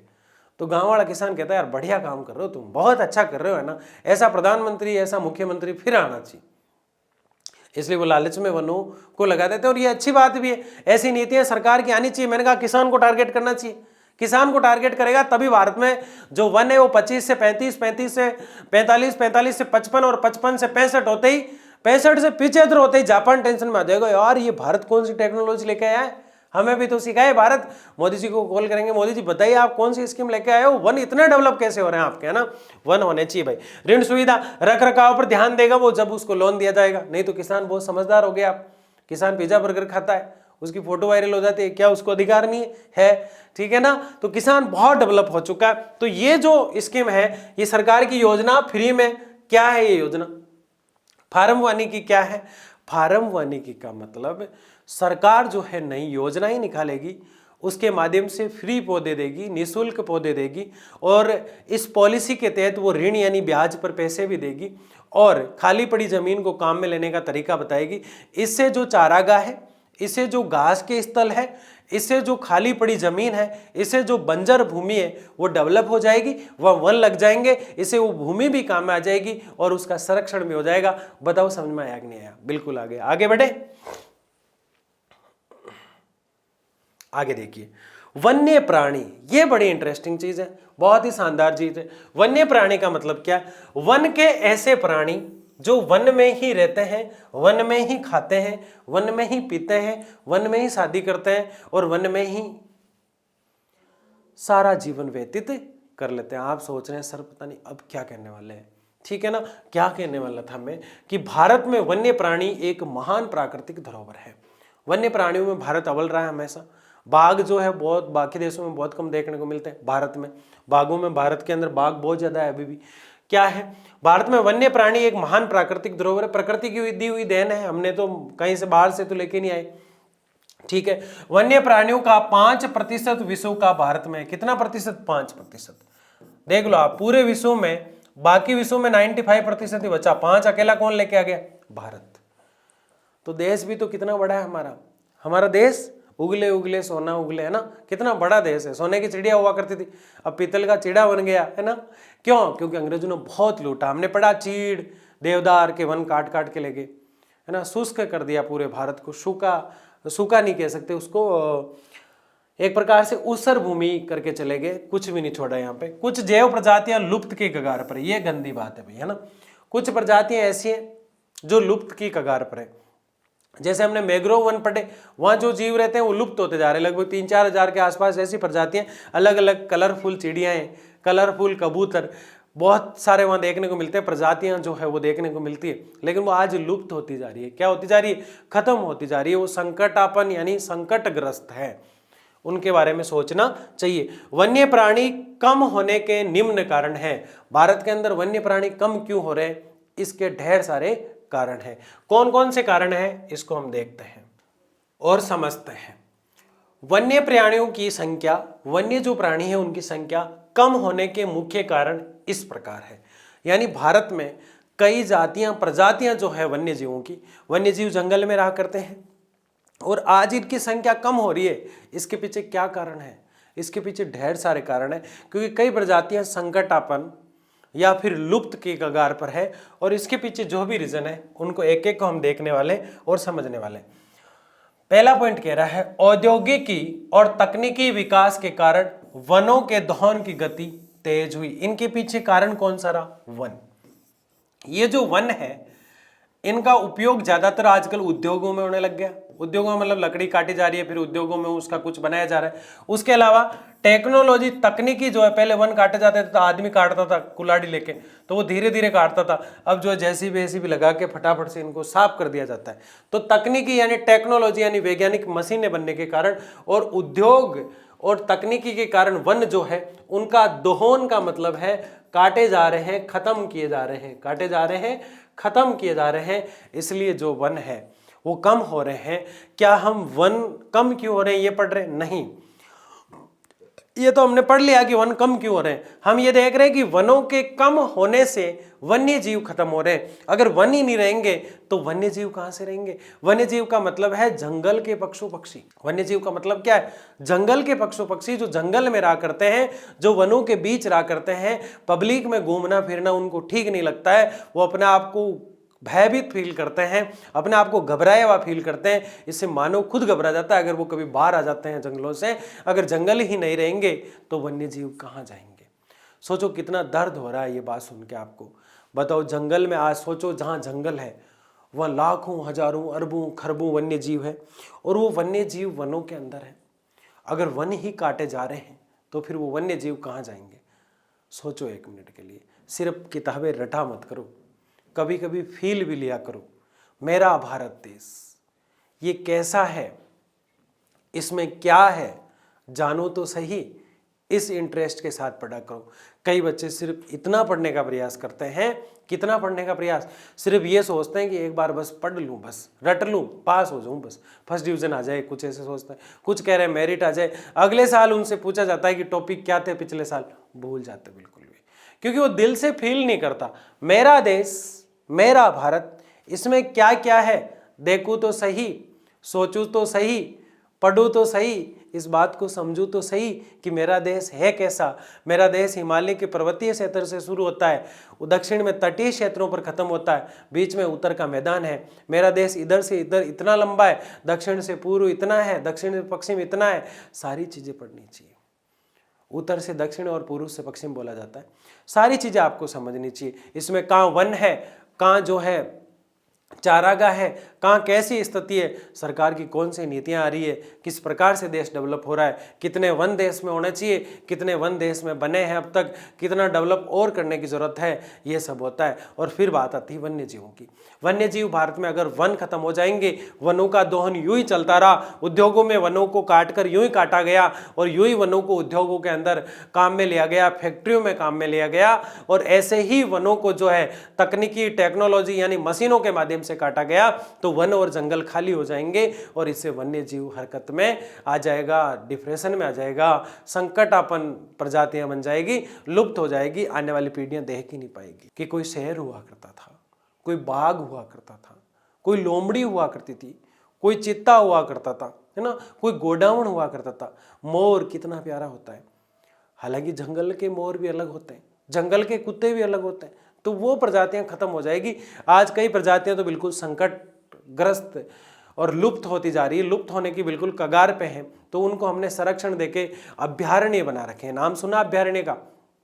पार्क, उद्यान जो होता है उसी तरह होता है, जिसको जंगल की तरह डेवलप किया जाता है और बाहर जो एक बाउंड्री बना के जाली लगा दी जाती है, उसके बीच में से जो वन्य जीवों को दिखाया जाता है। आप में से कई गए होंगे, अभ्यारण्य कहा जाता है, राष्ट्रीय उद्यान भी कहा जाता है, जैसे सरिस्का राष्ट्रीय उद्यान, रणथंभौर भरतपुर उद्यान, तो ढेर सारे हैं, कंचनजंगा उद्यान, तो हर स्टेट में होते हैं, देश में बड़े बड़े भी हैं, तो उनके अंदर वनों को वन्य जीवों को दिखाया जाता है कि ये देखो ये शहर होता है, क्योंकि शहर अब जंगलों में खत्म हो रहा है, इसलिए वहां रखा जा रहा है उसको, और वो बेचारा वहां अच्छे डेवलप नहीं कर पाता है अच्छे से।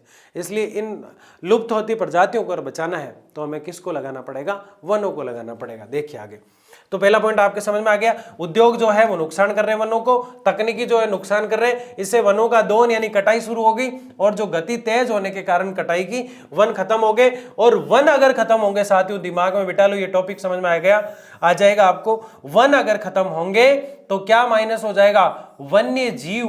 वन्य जीव का मतलब होता है जो वन में रहते हैं वो जीव जंतु, वो खत्म हो जाएंगे। ये बात दिमाग में बैठा लो। इसलिए वन संरक्षण और वन्य संरक्षण की बात करता है विश्नोई समाज कि ये दोनों जरूरी है, दोनों एक दूसरे के पर्याय है। जैसे सामाजिक जीवन में पर्यावरण जरूरी है, वैसे ही वन्य जीवों के लिए वन जरूरी है। समझ गए बात को? जैसे दूसरा, खेती, मानवीय बस्ती, सड़कों, खदानों, जलाशयों इत्यादि के लिए जमीन से वनों को साफ किया गया। खेती जो होती है, मानवीय बस्तियां जो होती है, सड़कें जो होती है, खाने जो होती है, जलाशय जो होते हैं इत्यादि के लिए जमीन से वनों को साफ किया गया। इसका मतलब क्या है? इसका मतलब है खेती जो लोग करते हैं, मानवीय बस्तियां जो होती है, सड़कें जो होती है, खाने जो माइन से जिन्हें हम कहा करते हैं, जिनसे पत्र वत्र निकाले जाते हैं, जलाशय इत्यादि के लिए जमीन से वनों को साफ किया गया। सड़क बनानी है, वन काट दिए गए। अंदर से मिनरल्स खनिज निकालने, वन काट दिए गए और खनिज निकालने शुरू कर दिए। जलाशय बनाना है या झील बनाना है या तालाब बनाना है, वनों को काट कर तालाब बना दिया। इससे वन खत्म हो गए। इससे क्या खत्म हो गए? क्या ये होना चाहिए? बिल्कुल भी नहीं होना चाहिए। आगे देखिए, स्थानीय लोगों ने चारे, ईंधन और इमारती लकड़ी के लिए वनों से पेड़ काटे। यानी स्थानीय जो लोग हैं उन्होंने चारे के लिए वन काट ली, लकड़ी जलाने के लिए वन काट लिए, इमारती लकड़ियां जो होती है जिससे टेबल, कुर्सियां, दरवाजे सब बना करते हैं, वो उनके लिए काट लिए। वनों से पेड़ काटे और वनों पर दबाव बढ़ता गया। वनों पर क्या बढ़ता गया? दबाव बढ़ता गया। क्यों बढ़ा दबाव? क्योंकि किसी को चारे की जरूरत हुई, उसने हरी भरी लकड़ियां काटना शुरू कर दिया। ये तीनों चारों चीजें मिली हुई है। चारा चाहिए, लकड़ी काट ली। ईंधन चाहिए, लकड़ी काट ली। जो कुछ भी उसको चाहिए उसने क्या काट लिया? लकड़ी को काट लिया। और लकड़ी वो नहीं काटी जो सूखी हुई थी, लकड़ी वो काटी जो हरी भरी थी। इससे वनों को क्या हुआ? नुकसान हुआ। तो अब सरकार क्या करेगी? सरकार ने नीतियां बनाई, वन को नहीं काटना है, वनों के लिए ऋण देना है, वनों के लिए नई नीतियां लानी है, वनों के जो खाली स्थान पड़े हैं वहां पे वन लगाने हैं, वन दोन में कमी लानी है। लेकिन उद्योग भी चलने चाहिए और तकनीकी भी चलनी चाहिए, तो वन संरक्षण में बाधा आती है। तो सरकार ने कुछ कठोर नियम बनाने के कार्य भी की। जो वन का दोहन करता है, चाहे वो गांव का है चाहे शहर का है, उसके लिए कठोर कारावास के नियम बनाए गए। 1952 में नीतियां लागू की गई, 1988 में नीतियां लागू की गई। वनों के बारे में कई बार सोचा गया। फिर सरकार ने सोचा कि ऐसे 18 क्षेत्र है भारत के अंदर जहां पे वन अगर काटे जाते हैं उसके लिए स्ट्रिक्ट डिसीजन लेना है और उसको बहुत भारी सजा का प्रावधान किया गया। वो 18 जो है वो जीव मंडल नीचे कहलाए। क्या कहलाए? जीव मंडल नीचे। उसको देखेंगे हम। तो स्थानीय लोग क्या करते हैं? चारा वारा सब काट लिया करते हैं। इससे वनों को क्या होता है भाई? नुकसान होता है। पालतू पशु के लिए चारागाहों की खोज में मानव ने वन्य जीवों और उनके आवासों को नष्ट किया।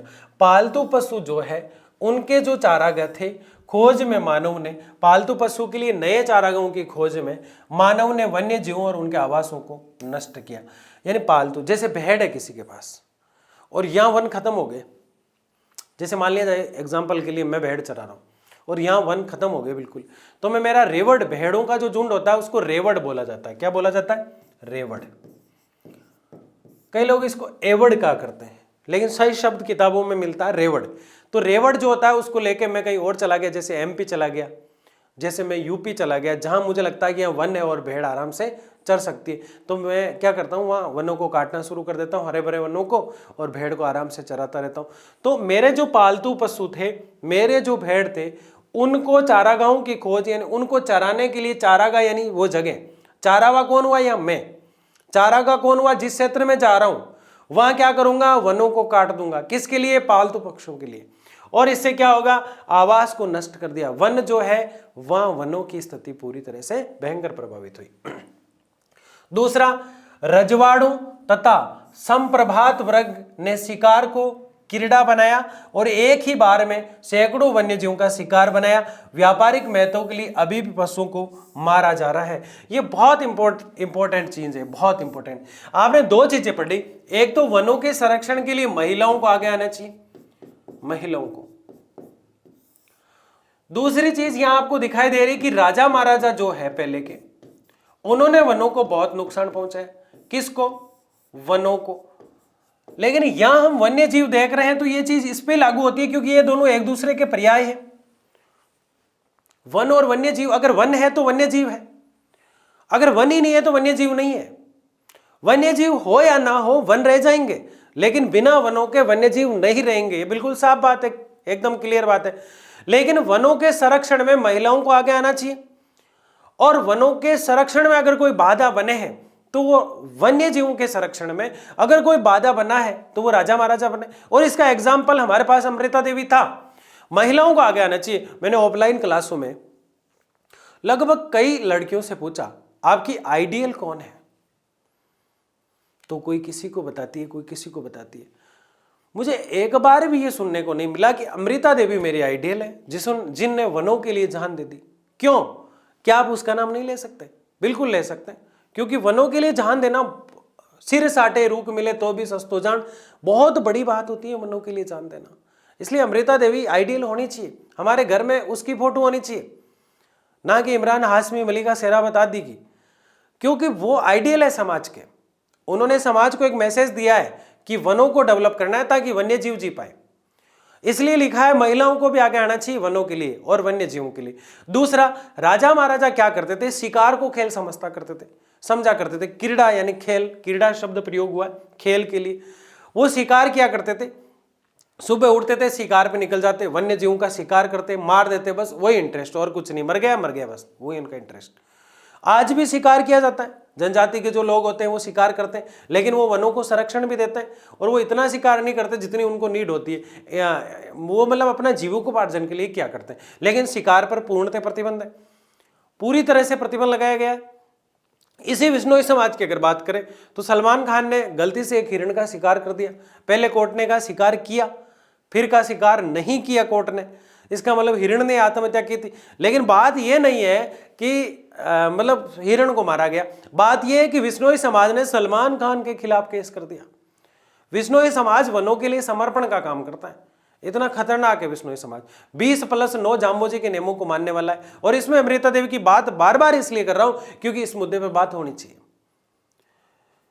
आज से 1774 की बात अगर मैं कर रहा हूं, उस समय 17वीं 18वीं शताब्दी के अंदर वनों के लिए कोई इतना सजग था जितने आज हम नहीं। वन कोई काट रहे हैं, आप देखेंगे नहीं, साइड से निकल जाएंगे, काट रहे तो काट रहे, अपन को क्या करना है, जैसे ही उड़ा रही है वनों को नहीं देखा जाता, तो ये गलत है, आपको चुप नहीं रहना है। आगे क्या है, तो क्या करते थे वो, वन्य जीव खत्म होने लग गए क्योंकि शिकार किया करते थे। आगे देखिए, जंगलों में आग लगने से भी वन और वन्य प्राणियों की प्रजातियां नष्ट हुई। जंगल जो है उनमें आग लगने से वन और वन्य प्राणियों की जो प्रजातियां वो भी क्या होगी, नष्ट हो गई। जंगल में क्या लग गई, आग। आग लगी तो जंगल तो खत्म हो गई, साथ में वन्य प्राणी भी क्या है। अब क्या जंगल में कोई आग लगाता है, इसका कोई जिम्मेदार नहीं है। इसमें हम मानव समाज को जिम्मेदार नहीं बना सकते, इसमें हम सरकार को भी जिम्मेदार नहीं मान सकते, क्योंकि कुछ वन आपस में टकराया करते हैं और टकराने से उनमें आग पैदा हो जाती है, और आग पैदा होने से जंगल में आग लग जाती है, तो इसको रोकना भी मुश्किल है। तो ये तो प्राकृतिक की घटना है एक, ये कृत्रिम घटना नहीं है। जैसे शिकार करना कृत्रिम हम कम कर रहे हैं, पेड़ों को काट रहे हैं, दोहन कर रहे हैं, हम कम कर रहे हैं, वानिकी को महत्व नहीं दे रहे हैं, हम कम कर रहे हैं, सरकार संज्ञान नहीं ले रही है, सरकार की गलती है। लेकिन यहां किसी गलती नहीं है, प्राकृतिक देन है। आगे देखिए, भारत में वन्य प्राणी संरक्षण, ये वन्य प्राणियों का संरक्षण कैसे किया जाए जिससे वन जो है वो डेवलप रहे और साथ में वन्य प्राणी भी सुरक्षित रहे।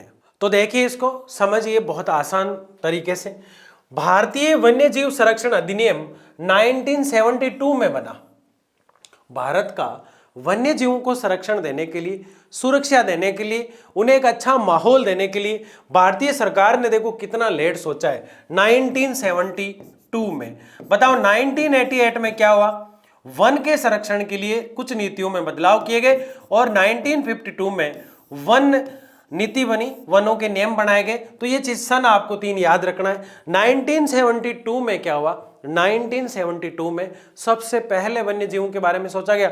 जिस वन के बारे में 1952 में सोच लिया, 1988 में कुछ बदलाव कर दिए, तो वन्य जीवों के बारे में भारत सरकार ने इतना लेट क्यों सोचा?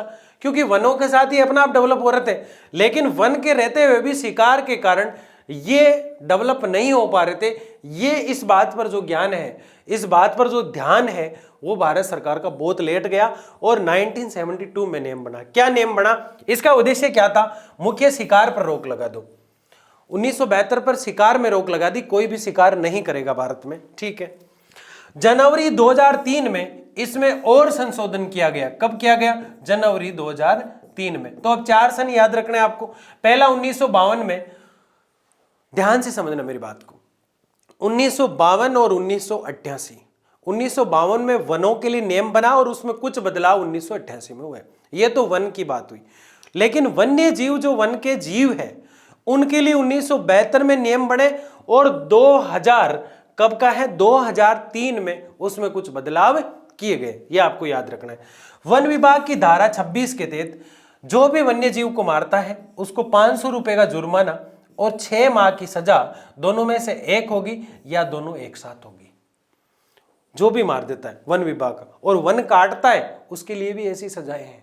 समझ गए आप? तो ना तो वन काटना है ना वन्य जीव को मारना है, ऐसा इंटरेस्ट नहीं रखना है लाइफ में। आगे बढ़ते हैं। राष्ट्रीय वन्य जीव बोर्ड को NBWL भी कहा जाता है, यानी राष्ट्रीय वन्य जीव जो बोर्ड है, जो कब बना 1972 में, संशोधन कब हुआ 2003 में, उसको NBWL कहा जाता है। बताओ भारत में वन्य जीव पर कोई वन्य जीव को मारता है जंगल में तो उसकी शिकायत कहां करोगे? NBWL में। कहां करोगे? NBWL में। 1972 के अधिनियम पूर्ण बदलाव 1991 में हुआ। देखो 1900 कब बना ये? 1972 में बना। इसमें कुछ बदलाव 1991 में पूर्णतः बदलाव कर दिया गया, लेकिन 2003 में इसमें और बदलाव किए गए। तो ये सन आपको याद रखना है। ये याद नहीं हो तो कोई दिक्कत नहीं है, बाकी याद रखना है। बाघ परियोजना क्या है? बाघ परियोजना 1972-71 के आसपास ही लाई गई थी। इसको 1971 लिख देता है, ठीक है। इसमें क्या है? कुल बाघ भारत में 2006 में 1411 थे। बाघ परियोजना क्या कह रही है कि भारत के अंदर जो बाघ है वो कितने हैं? कुल बाघ 2006 में बाघ जो है भारत के अंदर 2006 में 1411 थे, लेकिन हमने संज्ञान लिया। क्या लिया? संज्ञान लिया, चेतना जगी, और 2020 में हमारे देश में बाघ जो है उनकी संख्या बढ़कर 2067 हो गई। हमें बहुत खुशी हुई कि नहीं हुई? क्योंकि संख्या बढ़ी है। विश्व का 70% बाघ भारत में, मैंने कहा ना कई देशों में तो बाघ रहे ही नहीं है, 70%। अब बताओ आने वाले समय में 30% पूरे विश्व में रहे और 70% कहाँ है? भारत में। तो आप सोच लो पूरे संसार में बाघ कितने के रहे? 2967 यहाँ है, और ये देश का 70% है, ये विश्व का 70% है। तो 2900 यानी 3000 मान लेते हैं इसको राउंड फिगर। तो बाकी 30% में कितने के रहे? 1000, 1200, 1500 मान लो आप। तो 4000, 4500 पूरे बाघ है पूरे संसार में। अब आप बताओ संकटापन या लुप्त होती प्रजाति है या नहीं है? बिल्कुल है ना। ऐसा क्यों हुआ? क्योंकि वनों की कमी हो गई। सरकार ने संज्ञान लिया और इनको एक ऐसा फॉरेस्ट बना दिया जगह जगह जहां पे ये आराम से खा पी सकते हैं, रह सकते हैं और अपनी प्रजाति को भी बढ़ा सकते हैं। तो ये 2006 में 1411 थे। इन्होंने रात दिन मेहनत करके जो है अपने आप को डेवलप करके और अपनी प्रजाति को और विकसित किया, और 2967 हो गए। क्या हो गए? 2967 हो गए। ये पूरे विश्व का 70% है। इसमें मजे की बात यह है कि आने वाले समय में, आने वाला जो समय उसमें अगर हम देखें तो वन्य जीव में बाघ को अगर किसी को देखना है तो उसको भारत आना पड़ेगा, क्योंकि बाकी तो 30% ही बचे, और वो भी एक जगह नहीं है, कोई कहीं 1%, कहीं 2%, यानी कई देश तो ऐसे होंगे जहां यहाँ तो है ही नहीं बाघ। आज भी ये स्थिति है, और है तो 1 या 2 होगा, क्योंकि 30% पूरे संसार में, बाकी जो 241-42 कंट्रीज जो है उसमें 240 में बांटे तो भी नहीं होते। तो ये हालत है, ठीक है। तो ये बाघ के बारे में थी एक रिपोर्ट, बाघ परियोजना, जो आपने समझी। आगे देखिए, जीवमंडल नीचे क्या है? इसकी बात हम बार बार कर रहे थे। जीवमंडल नीचे का मतलब है एक ऐसा क्षेत्र होगा जिसमें सरकार हमेशा ध्यान रखेगी और उसमें जितने भी जीव जंतु हैं उनमें से किसी भी जीव जंतु को लुप्त नहीं होने दिया जाएगा। संकटापन जो प्रजातियां उस पर ध्यान दिया जाएगा। वह वनों को भी डेवलप किया जाएगा और वन्य जीवों पर भी वह ध्यान दिया जाएगा। उसके बारे में चर्चा हम कर रहे हैं। तो ये विशेष प्रकार के भौमिक तंत्र है, भौगोलिक तंत्र भी इसको हम कह सकते हैं। विशेष प्रकार के तटीय तंत्र है। ये कहाँ है? तटीय। जैसे भारत का ये हिस्सा है, ये हमारा फेवरेट हिस्सा हो गया क्योंकि इसको हम रोज बना देते हैं, ठीक है ना। ये तटीय, भारत में हिंद महासागर है इस तरफ, तीनों तरफ, इसलिए इसको प्रायद्वीपीय क्षेत्र भी कहते हैं, प्रायद्वीपीय, ठीक है। ये प्रायद्वीपीय जो क्षेत्र है ये तटीय तंत्र है। यहाँ वनों को डेवलप करने के लिए जीव मंडल निश्चय बनाए गए। क्या बनाए गए? ये है यूनेस्को से मान्यता प्राप्त है। यूनेस्को वो है जो देश में सुरक्षा का ध्यान रखता है, देश में वनों का ध्यान रखता है। देश में ही नहीं, पूरे विदेशों में जितने भी कंट्रीज है, पूरे वर्ल्ड लेवल पे जैसे मित्रता का, और कोई देश एक दूसरे के शत्रु ना बने, कोई देश आपस में लड़े नहीं और मैत्री संबंध स्थापित करे, वो काम करता है यूएनओ, यूनाइटेड नेशन ऑर्गेनाइजेशन, संयुक्त राष्ट्र संघ। 1945 के आसपास बना ये अक्टूबर में। ये क्या करता है, ये पूरे देश में मैत्री स्थापित करता है। इसमें 193 देश जुड़े हुए हैं। कितने देश? 193 देश, 193 देश। इसमें से 10 तो ऐसे देश हैं जो अस्थायी सदस्य होते हैं, जो सेकंड चेयर पर बैठा करते हैं, और 5 ऐसे होते हैं जो स्थायी सदस्य होते हैं। उसमें भारत नहीं है। भारत बन रहा था, लेकिन नेहरू जी ने मना कर दिया कि भारत और चीनी भाई भाई है, इसलिए चीन को बना दो स्थायी सदस्य। तो चीन बन गया। आज चीन हम पे हावी हो रहा है। जब भी हम पाकिस्तान की बात करते हैं वहां, तो मना कर देता है चीन। पाकिस्तान ने ऐसा कुछ भी नहीं किया, तो चीन उसका समर्थन देता है, ये एक और बात है। लेकिन ये जो स्थिति बनी हुई है, यह 5 स्थायी सदस्य, 10 अस्थायी सदस्य और फिर 193 जो है उनमें बचे हुए सदस्य बैठा करते हैं, जो पूरे वर्ल्ड में कहाँ लड़ाई चल रही है, चाहे वो भारत पाकिस्तान की हो, चाहे दूसरे देश की हो, उनमें मैत्री संबंध स्थापित कराते हैं। देश के अंदर तीसरा वर्ल्ड वॉर नहीं हो, क्योंकि 1940 में या 14 में 1914 से 18 तक और 1939 से 1945 तक सेकेंड वर्ल्ड वॉर, दूसरा विश्व युद्ध। पहला विश्व युद्ध जिसे वर्ल्ड वॉर फर्स्ट कहते हैं 1914 से 18, और दूसरा 1939 से 45 तक हुआ। तो तीसरा वर्ल्ड वॉर ना हो, इसलिए यूएनओ की स्थापना हुई। ऐसे पहले ही काम करने लग गया था, लेकिन बहुत ज़्यादा डेवलप हो गया 1945 के बाद। ये क्या करता है कि कोई भी देश आपस में लड़े नहीं, उनमें शांति और मैत्री स्थापित करता है यूएनडीपी। उसी के तहत एक संस्था काम करती है जिसको हम यूएनडीपी कह रहे हैं, जिसको हम यूनेस्को कह रहे हैं। क्या कह रहे हैं? यूएनडीपी तो मानव के विकास की रिपोर्ट तैयार करती है।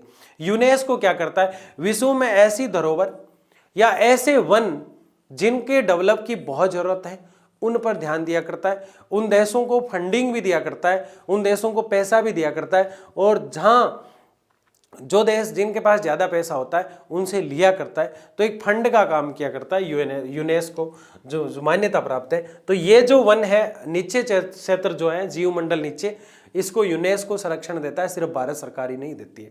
इसलिए हमने शुरू में कहा था कि MAB तो इसे संरक्षण देती है, लेकिन भारत सरकार के साथ यूनेस्को जो है वो भी इसे संरक्षण दिया करता है। और इसके पीछे कारण ये है कि वन अच्छे से डेवलप हो पाए। और ऐसे भारत में 18 क्षेत्र बनाए गए हैं। कितने? 18, जिसके नाम अभी देखने वाले हैं। ये MAB मानव जीव मंडल प्रोग्राम में है। MAB मानव जीव मंडल प्रोग्राम। मानव जीव मंडल प्रोग्राम क्या है? यानी भारत के अंदर ऐसे क्षेत्र जो तटीय क्षेत्र है और वहाँ जीव होने चाहिए, और उनके लिए संकटग्रस्त जो जीव है, जो लुप्त होते जा रहे हैं, ऐसे 18 क्षेत्रों को डेवलप किया गया है। और इनमें सहयोग कर रहा है यूनेस्को। सहयोग कौन कर रहा है? यूनेस्को। ठीक है। 11 जीव मंडल निश्चय मान्यता प्राप्त है। 11 जीव मंडल क्या है? मान्यता प्राप्त है। टोटल है कितने? 18। सबको यूनेस्को ने मान्यता नहीं दिए, कुछ का कार्यभार भारत को ही देखना पड़ता है। लगभग 7 ऐसे हैं जिनका कार्यभार भारत के ऊपर है, और 11 जो है उनका पूरा मैनेजमेंट कौन देखता है? यूनेस्को। आगे देखिए, अब हम कुछ जीव मंडल की बात कर रहे हैं, 3-4 की। नीलगिरी जीव मंडल नीचे, इसकी स्थापना 1986 में हुई। नीलगिरी जो क्षेत्र है, इसकी स्थापना कब हुई? 1986 में। यह भारत का पहला MAB है, यानी पहला जीव मंडल। ये फर्स्ट है, सबसे पहले याद रखना क्या है? फर्स्ट है। स्थापना 1986 में। स्थापना 1986 में। इसका क्षेत्रफल कितना है? 5520 वर्ग किलोमीटर। ये कहाँ है? केरल, कर्नाटक, तमिलनाडु। तो KKT आपको ऐसे याद करना है, फर्स्ट 86 KKT। कैसे याद करोगे? फर्स्ट 86 KKT, बस याद हो गया, कोई दिक्कत नहीं। KKT से क्या मतलब है? केरल, कर्नाटक, तमिलनाडु। 1986 में बना, और ये फर्स्ट क्या है? MAB। MAB का मतलब क्या है? MAB, इसका मतलब है मानव जीव मंडल नीचे। मानव जीव मंडल नीचे, बायोलॉजिकल मानव जो है उसके बारे में कहा गया। इसमें प्राकृतिक वनस्पति और सूखी झाड़ियां हैं। प्राकृतिक वनस्पति और सूखी झाड़ियां, ये 2 संकटापन्न प्राणी प्रजातियां, एक तो नीलगिरी ताहार और एक लंबी दुम वाले बंदर जो होते हैं उनके लिए फेमस है। एक तो नीलगिरी ताहार जानवर होता है जो खत्म हो रहा था, इसलिए इस क्षेत्र को डेवलप किया गया। एक लंबी दुम वाले जो बंदर होते हैं, जंगली बंदर होते हैं, वो खत्म हो रहे थे, उसके लिए इसे डेवलप किया गया। जरूरी नहीं है हमेशा बाघों की संख्या बढ़ाए, लंबी पूंछ वाला बंदर भी हमें चाहिए, नहीं तो हनुमान जी नाराज हो जाएंगे। और नीलगिरी ताहार जो होता है, गांव में जो रोजड़ा होता है ना, उसकी तरह दिखता ही है। ठीक है ना? किसने देखा रोजड़ा? बताना। ठीक है, राजस्थान वाले जानते हैं। ये फूलदार पौधे होते हैं। कहाँ होते हैं? पहला MAB नीलगिरी। पहला MAB कौन है? नीलगिरी। यहाँ क्या होते हैं फूलदार, कब बना 86 में, ठीक है, आराम से याद हो जाएगा। कैसे याद करोगे, के है ना, कर्नाटक, केरल और तमिलनाडु, कहाँ बना हुआ है। स्थलाकृति कैसी है, जमीन उबड़ खाबड़ उबड़ खाबड़ उबड़ खाबड़ उबड़ खाबड़, समुद्र तल से ऊंचाई 250 से 2650 मीटर, नंदा देवी जीवमंडल नीचे, ये कौन सा था, अगला है नंदा देवी, अगला पढ़ेंगे हम, ये कौन सा था, ये जो है बहुत इंपॉर्टेंट है और बहुत अच्छे तरीके से इसको पढ़ना है, नंदा देवी जीवमंडल नीचे, ये हमने पढ़ा।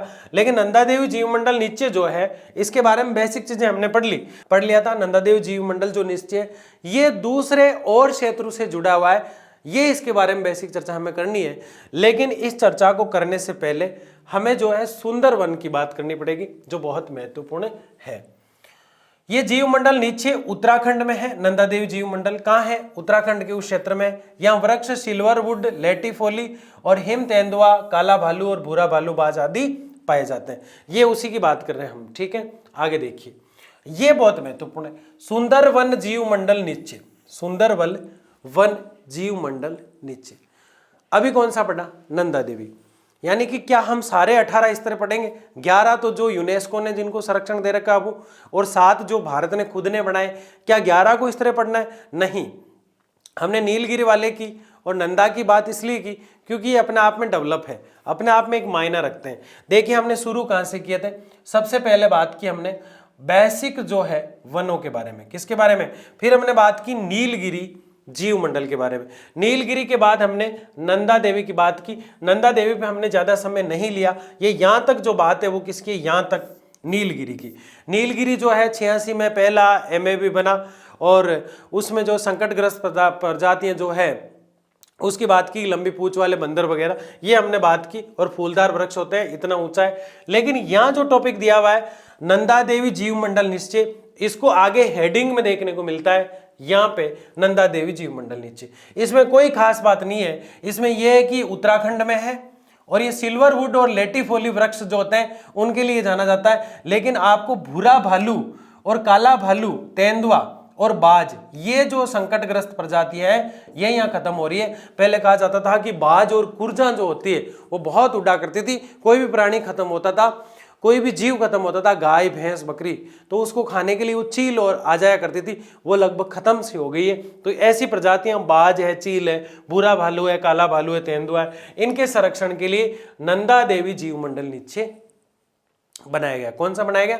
नंदा देवी जीवमंडल नीचे। पहले हमने नीलगिरी पढ़ा, पहला MAB है, 86 में बना। KKT हमने याद किया, केरल, कर्नाटक और तमिलनाडु में है, सबसे पहले बना, 86 में बना, ये बहुत महत्वपूर्ण चीज है और ये पूछा जाता है। उसके बाद हम नंदा देवी की बात कर रहे हैं, भूरा भालू, काला भालू, बाज, ये सब इसके अंदर है, तेंदुआ, ठीक है ना, हिम, ये वन्य जीव है। लेकिन खास बात यहाँ 2 वृक्ष भी है, सिल्वरवुड और लेटिफोली जो वृक्ष है उनके लिए फेमस जाना जाता है। सुंदरवन जीवमंडल की बात करें तो सुंदरवन डेल्टा पश्चिम बंगाल में था, तो ये भी कहाँ होगा, पश्चिम बंगाल में। बताओ तटीय क्षेत्र है कि नहीं है, बिल्कुल है। सुंदरवन डेल्टा गंगा के आसपास बन रहा था, पढ़ा था हमने। रॉयल टाइगर का आवास स्थान है भाई, रॉयल टाइगर, कौन सा tiger, royal tiger. Royal tiger का अगर कोई आवास माना जाता है तो वो सुंदरवन जीव अभयारण्य, कौन सा है, सुंदरवन। मैग्रोव वृक्ष होते हैं, या कौन से वृक्ष होते हैं, मैग्रोव। बताओ इनके और क्या नाम है, मैग्रोव को अनूप वन भी कहा जाता है, अनूप वन। या जो पेड़ है उनकी 3000 प्रजातियां पेड़ों की, अनूप भी कहा जाता है। इनको घरान भी कहा जाता है, इनको वेला चली भी कहा जाता है, वेला चली। ये कितने नंबर के वन थे, 5 नंबर के। तो तटीय क्षेत्र हुआ कि नहीं हुआ, क्योंकि ये तटीय क्षेत्रों पे होते हैं, इनकी जड़ें यूं अंदर पानी के अंदर धसी हुई सी रहती है, इस प्रकार से वेला चली जो वन होते हैं। तो यहाँ जो जीव होते हैं वो रॉयल टाइगर ही रह सकता है, वो अंदर बैठा रहता है इनके अंदर। तो ये जो वन है ये तटीय क्षेत्रों में देखने को मिलता है। यहाँ 170 से ज्यादा पक्षी प्रजातियां मिलती है, 3000 से ज्यादा प्रजातियां लुप्त होती गई, 170 के आसपास यहाँ पक्षी प्रजातियां हैं, 170 पक्षी प्रजातियां, 170 प्रकार के पक्षी देखने को अगर मिलेंगे आपको तो इस क्षेत्र में मिलेंगे। मैनग्रोव, ग्रान वन जिसे हम कहते हैं, वेलाचली, अनूप, घबराना नहीं है, वेलाचली, ग्रान, अनूप, मैग्रोव, ऐसे देख के हम घबरा जाते हैं। ये तटीय क्षेत्र है, समुद्र के पास वाला क्षेत्र है, ऐसे याद कर लो। खारे पानी वाला क्षेत्र है, ऐसे याद कर लो, ये खारा पानी का क्षेत्र है, खारा पानी। ये पढ़े थे ना हमने वन, जब वनों की बात हमने की थी तो सबसे पहले सदाबहार वन देखे थे हमने, उष्ण कटिबंधीय सदाबहार वन। इसी में हमने अर्ध सदाबहार देखे, उनको हमने विश्वतीय कहा, ये चीज आपने देखी। तो उनके बारे में बात करने की अभी जरूरत नहीं है। मैनग्रोव, अनूप, ग्रान, वेलाचली भी कहा जाता है खारा पानी का क्षेत्र। 170 प्रकार की यहाँ प्रजाति होती है। और महत्वपूर्ण बात क्या है, हिरण जानते हो मृग, यहाँ मृग तो पाया जाता है लेकिन खास बात यह है कि वो कुत्ते की तरह भौंकता है। तो भौंकने वाले मृग कहाँ पाए जाते हैं, ये कई बार एग्जाम में पूछा गया। तो भौंकने वाले जो मृग होते हैं, भौंकने वाले मृग जो है वो कहाँ मिलते हैं, वो इस सुंदरवन जीव निश्चय क्षेत्र में मिलते हैं। क्या है सुंदरवन जीव निश्चय, यानी जीव निश्चय क्या है, जिसको MAB कहा जाता है। जीव निश्चय का मतलब ऐसे क्षेत्र जिनको सरकार ने अपने स्तर पर डेवलप किया, अपने लेवल पर डेवलप किया, और वो जो वन्य जीव होगा उस क्षेत्र के अंदर किसी भी प्रकार की कोई भी गतिविधि होगी उस पर सरकार की निगरानी रहेगी, उसकी सुरक्षा रहेगी, उसका संरक्षण रहेगा। वहाँ के वनों को डेवलप करने की बात होगी, वहाँ के वनों का विकास करने की बात होगी, वहाँ के वनों का अतिरिक्त विकास किया जाएगा, ताकि वहाँ की जो प्रजातियाँ हैं, वहाँ के जो जीव हैं, जो संकटापन या फिर लुप्त होते जा रहे हैं, जो औद्योगिकरण के कारण या तकनीकी के कारण अब लुप्त होने की कगार पर है, उन प्रजातियों को संरक्षण दिया जाएगा। जैसे हमने देखा कि नीलगिरी जो थे, जो सबसे पहले बने, नीचे जो नीलगिरी नीचे, उसमें जो तहार जो था, जो मतलब जिसको रोजड़े के नाम से हम जाना करते हैं, उसको संरक्षण दिया गया। और लंबी पूंछ वाले जो बंदर होते हैं उसको संरक्षण दिया गया, ताकि ये प्रजाति खत्म नहीं हो। जैसे बाघों को हमने संरक्षण दिया बाघ परियोजना में, उसी प्रकार से, क्योंकि भारत में बाघों की संख्या डेवलप हुई इससे, तो ऐसा क्षेत्र बनाया गया। तो जीव निश्चय होता है। उसके बाद हमने नंदा देवी की बात की जो उत्तराखंड में था, लेकिन इन दोनों में महत्वपूर्ण की बात करें तो नीलगिरी महत्वपूर्ण है। नीलगिरी को हमने डिटेल से पढ़ा, केरल, कर्नाटक और तेलंगाना में है। उसके बाद उत्तराखंड वाले अगर क्षेत्र की बात की हमने तो वहां पे हमारा नंदा देवी आया था। लेकिन यहाँ सुंदरवन जो गंगा नदी के क्षेत्र और डेल्टा वाले क्षेत्र में है, खारा पानी वाले वेलाचली अनूप क्षेत्र में है, जिसको हम सुंदरवन जीव निश्चय के नाम से जानते हैं। और इसकी सबसे बड़ी चीज ये है कि यहाँ 170 प्रकार की जीवों की प्रजातियां हैं और कई प्रकार के वन यहाँ देखने को मिलते हैं जो अलग अलग अपने नामों से प्रसिद्ध हैं। लेकिन यहाँ भौंकने वाले मृग पाए जाते हैं, ये बहुत बड़ी बात है। लेकिन यहाँ एक अजीब प्रकार का वृक्ष पाया जाता है जिसे हैरी कीमती लकड़ी भी कहा जाता है। हैरी कीमती और फोमीज, हैरी कीमती और फोमीज दो नाम आप पक्का याद रखें। एक तो हैरी कीमती और दूसरा फोमीज, ये अगर लकड़ियां कहीं मिलती है तो इसी क्षेत्र में मिलती है। क्षेत्रफल की अगर बात करें तो 9630 किलोमीटर इसका क्षेत्रफल है। जो आपको याद नहीं हो तो कोई दिक्कत नहीं है। मन्नार की खाड़ी का जीव मंडल नीचे, इसका क्षेत्रफल 5 लाख हेक्टेयर क्षेत्र है। और इसमें महत्वपूर्ण बात है कि इसमें 21 द्वीप है। 21 द्वीप किसके अंदर है, मन्नार की खाड़ी का जीव मंडल नीचे, इसमें 21 द्वीप है। 36,000 पौधों की संकटापन प्रजातियां यहाँ देखने को मिलते हैं। जैसे समुद्री गाय, ये गाय तो हमने देखी है, लेकिन समुद्र वाली गाय कहाँ देखने को मिलती है, तो वो इस क्षेत्र में देखने को मिलती है। भारत के दक्षिण पूर्वी तट पर स्थित क्षेत्र है। कहाँ स्थित है ये, भारत के दक्षिण पश्चिमी तट पर स्थित है। आगे देखिए, जीवमंडल नीचे का नाम और कुल भौगोलिक क्षेत्रफल मैं आपको बता रहा हूं, जिसको याद होता हो वो क्षेत्रफल याद कर ले। लेकिन 4 के क्षेत्रफल तो आपको याद करना है। नीलगिरी हमने पढ़ा है, नंदा देवी हमने पढ़ा है, सुंदरवन हमने पढ़ा है, और इसके अलावा एक चौथा हमने पढ़ा है, वो आपको याद करने हैं। उसके अलावा नहीं होते हो तो कोई दिक्कत नहीं है। महत्वपूर्ण बात क्या है, 18 वन नीचे क्षेत्रों की बात करेंगे और उसके बाद आज के लेक्चर का समापन करेंगे। 18 नीचे क्षेत्रों कौन से क्षेत्र में, यह आपको याद होना चाहिए। जैसे नीलगिरी आपको याद हो गया था, केरल और कर्नाटक में है। जैसे नंदा देवी आपको याद हो गया था, उत्तराखंड में है। जैसे सुंदरवन आपको याद हो गया था, पश्चिम बंगाल में है। ठीक वैसे ही सारों को याद करना है। नोकरेक, कौन सा, नोकरेक मेघालय, नोकरेक यानी नाक में से जैसे गंगा जमुना बहती है ना, वैसे मेघ बरसते रहते हैं। वहां मेघालय जो क्षेत्र है वहां नोकरेक जीव संचय होगा, ऐसे याद करना है इसको। मानस बना और असम गुम, मन बना और असम गुम, मानस का से और असम का से, ऐसे याद करना है। यानी कि नोकरेक मेघालय, ऐसे याद रख लोगे। दूसरा मानसम, मानसम, मानसम का मतलब मानस असम, सुंदरवन पश्चिम बंगाल, ये आपको याद ही है। आगे देखिए, मन्नार की खाड़ी, ये तो अपने आप में खाड़ी है। ग्रेट निकोबार अंडमान निकोबार में है, अंडमान निकोबार की राजधानी पोर्ट ब्लेयर है। सिमिलीपाल उड़ीसा में है, ये आपको याद करना है ना, सिमिलीपाल है ना, उड़ीसा में है। डिब्रू असम में, डिब्रू ये तेल वेल निकला करता है। दियांग दर्रा है अरुणाचल प्रदेश में। पंचमढ़ी मध्य प्रदेश में। कंचनजुगा या कंचनजंगा सिक्किम में है, आपको पता है ऊपर की तरफ रहेगा कंचनजंगा। अगस्त्य मलाई केरल में है। अचनकमार अमरकंटक में है, एमपी छत्तीसगढ़ में भी फैला हुआ है। कच्छ जो गुजरात में है, कच्छ का मैदान हमने पढ़ा है। ठंडा रेगिस्तान हिमाचल प्रदेश में। शेष अचलन आंध्र प्रदेश में और पन्ना मध्य प्रदेश में। ये 18 क्षेत्र है। मैंने इनमें ज्यादा समय नहीं लिया है क्योंकि नाम आपको रटने हैं, इसलिए मैंने इनको बहुत आसानी से आपको समझा दिया है। जो चीजें समझने वाली थी बहुत अच्छे से और बहुत ही फास्ट और एक शानदार गति से हमने लेक्चर को पढ़ा और समझा। अब मुझे पता है कि कई बच्चे लंबा लेक्चर देख के इसको पूरा देखते नहीं है, लेकिन अब ज्ञान के भंडार जो लेक्चर आ रहे हैं वो वास्तव में ज्ञान के भंडार आ रहे हैं। आपको लंबे लेक्चर पसंद है या नहीं है ये मुझे कमेंट बॉक्स में जरूर बताइएगा, क्योंकि सिलेबस बहुत लंबा है और अच्छे से आपको पढ़ना है और सिलेबस को पूरा कवर करना है। तो जितना हो सके मैं प्रयास कर रहा हूं कि हो सिलेबस। बहुत बहुत धन्यवाद, मिलते हैं अगले लेक्चर में, तब तक के लिए अलविदा। अगला चैप्टर बहुत इंपॉर्टेंट होने वाला है, बहुत मस्त होने वाला है, क्योंकि चैप्टर 6 में हम मृदा पढ़ने वाले हैं। बहुत बहुत धन्यवाद।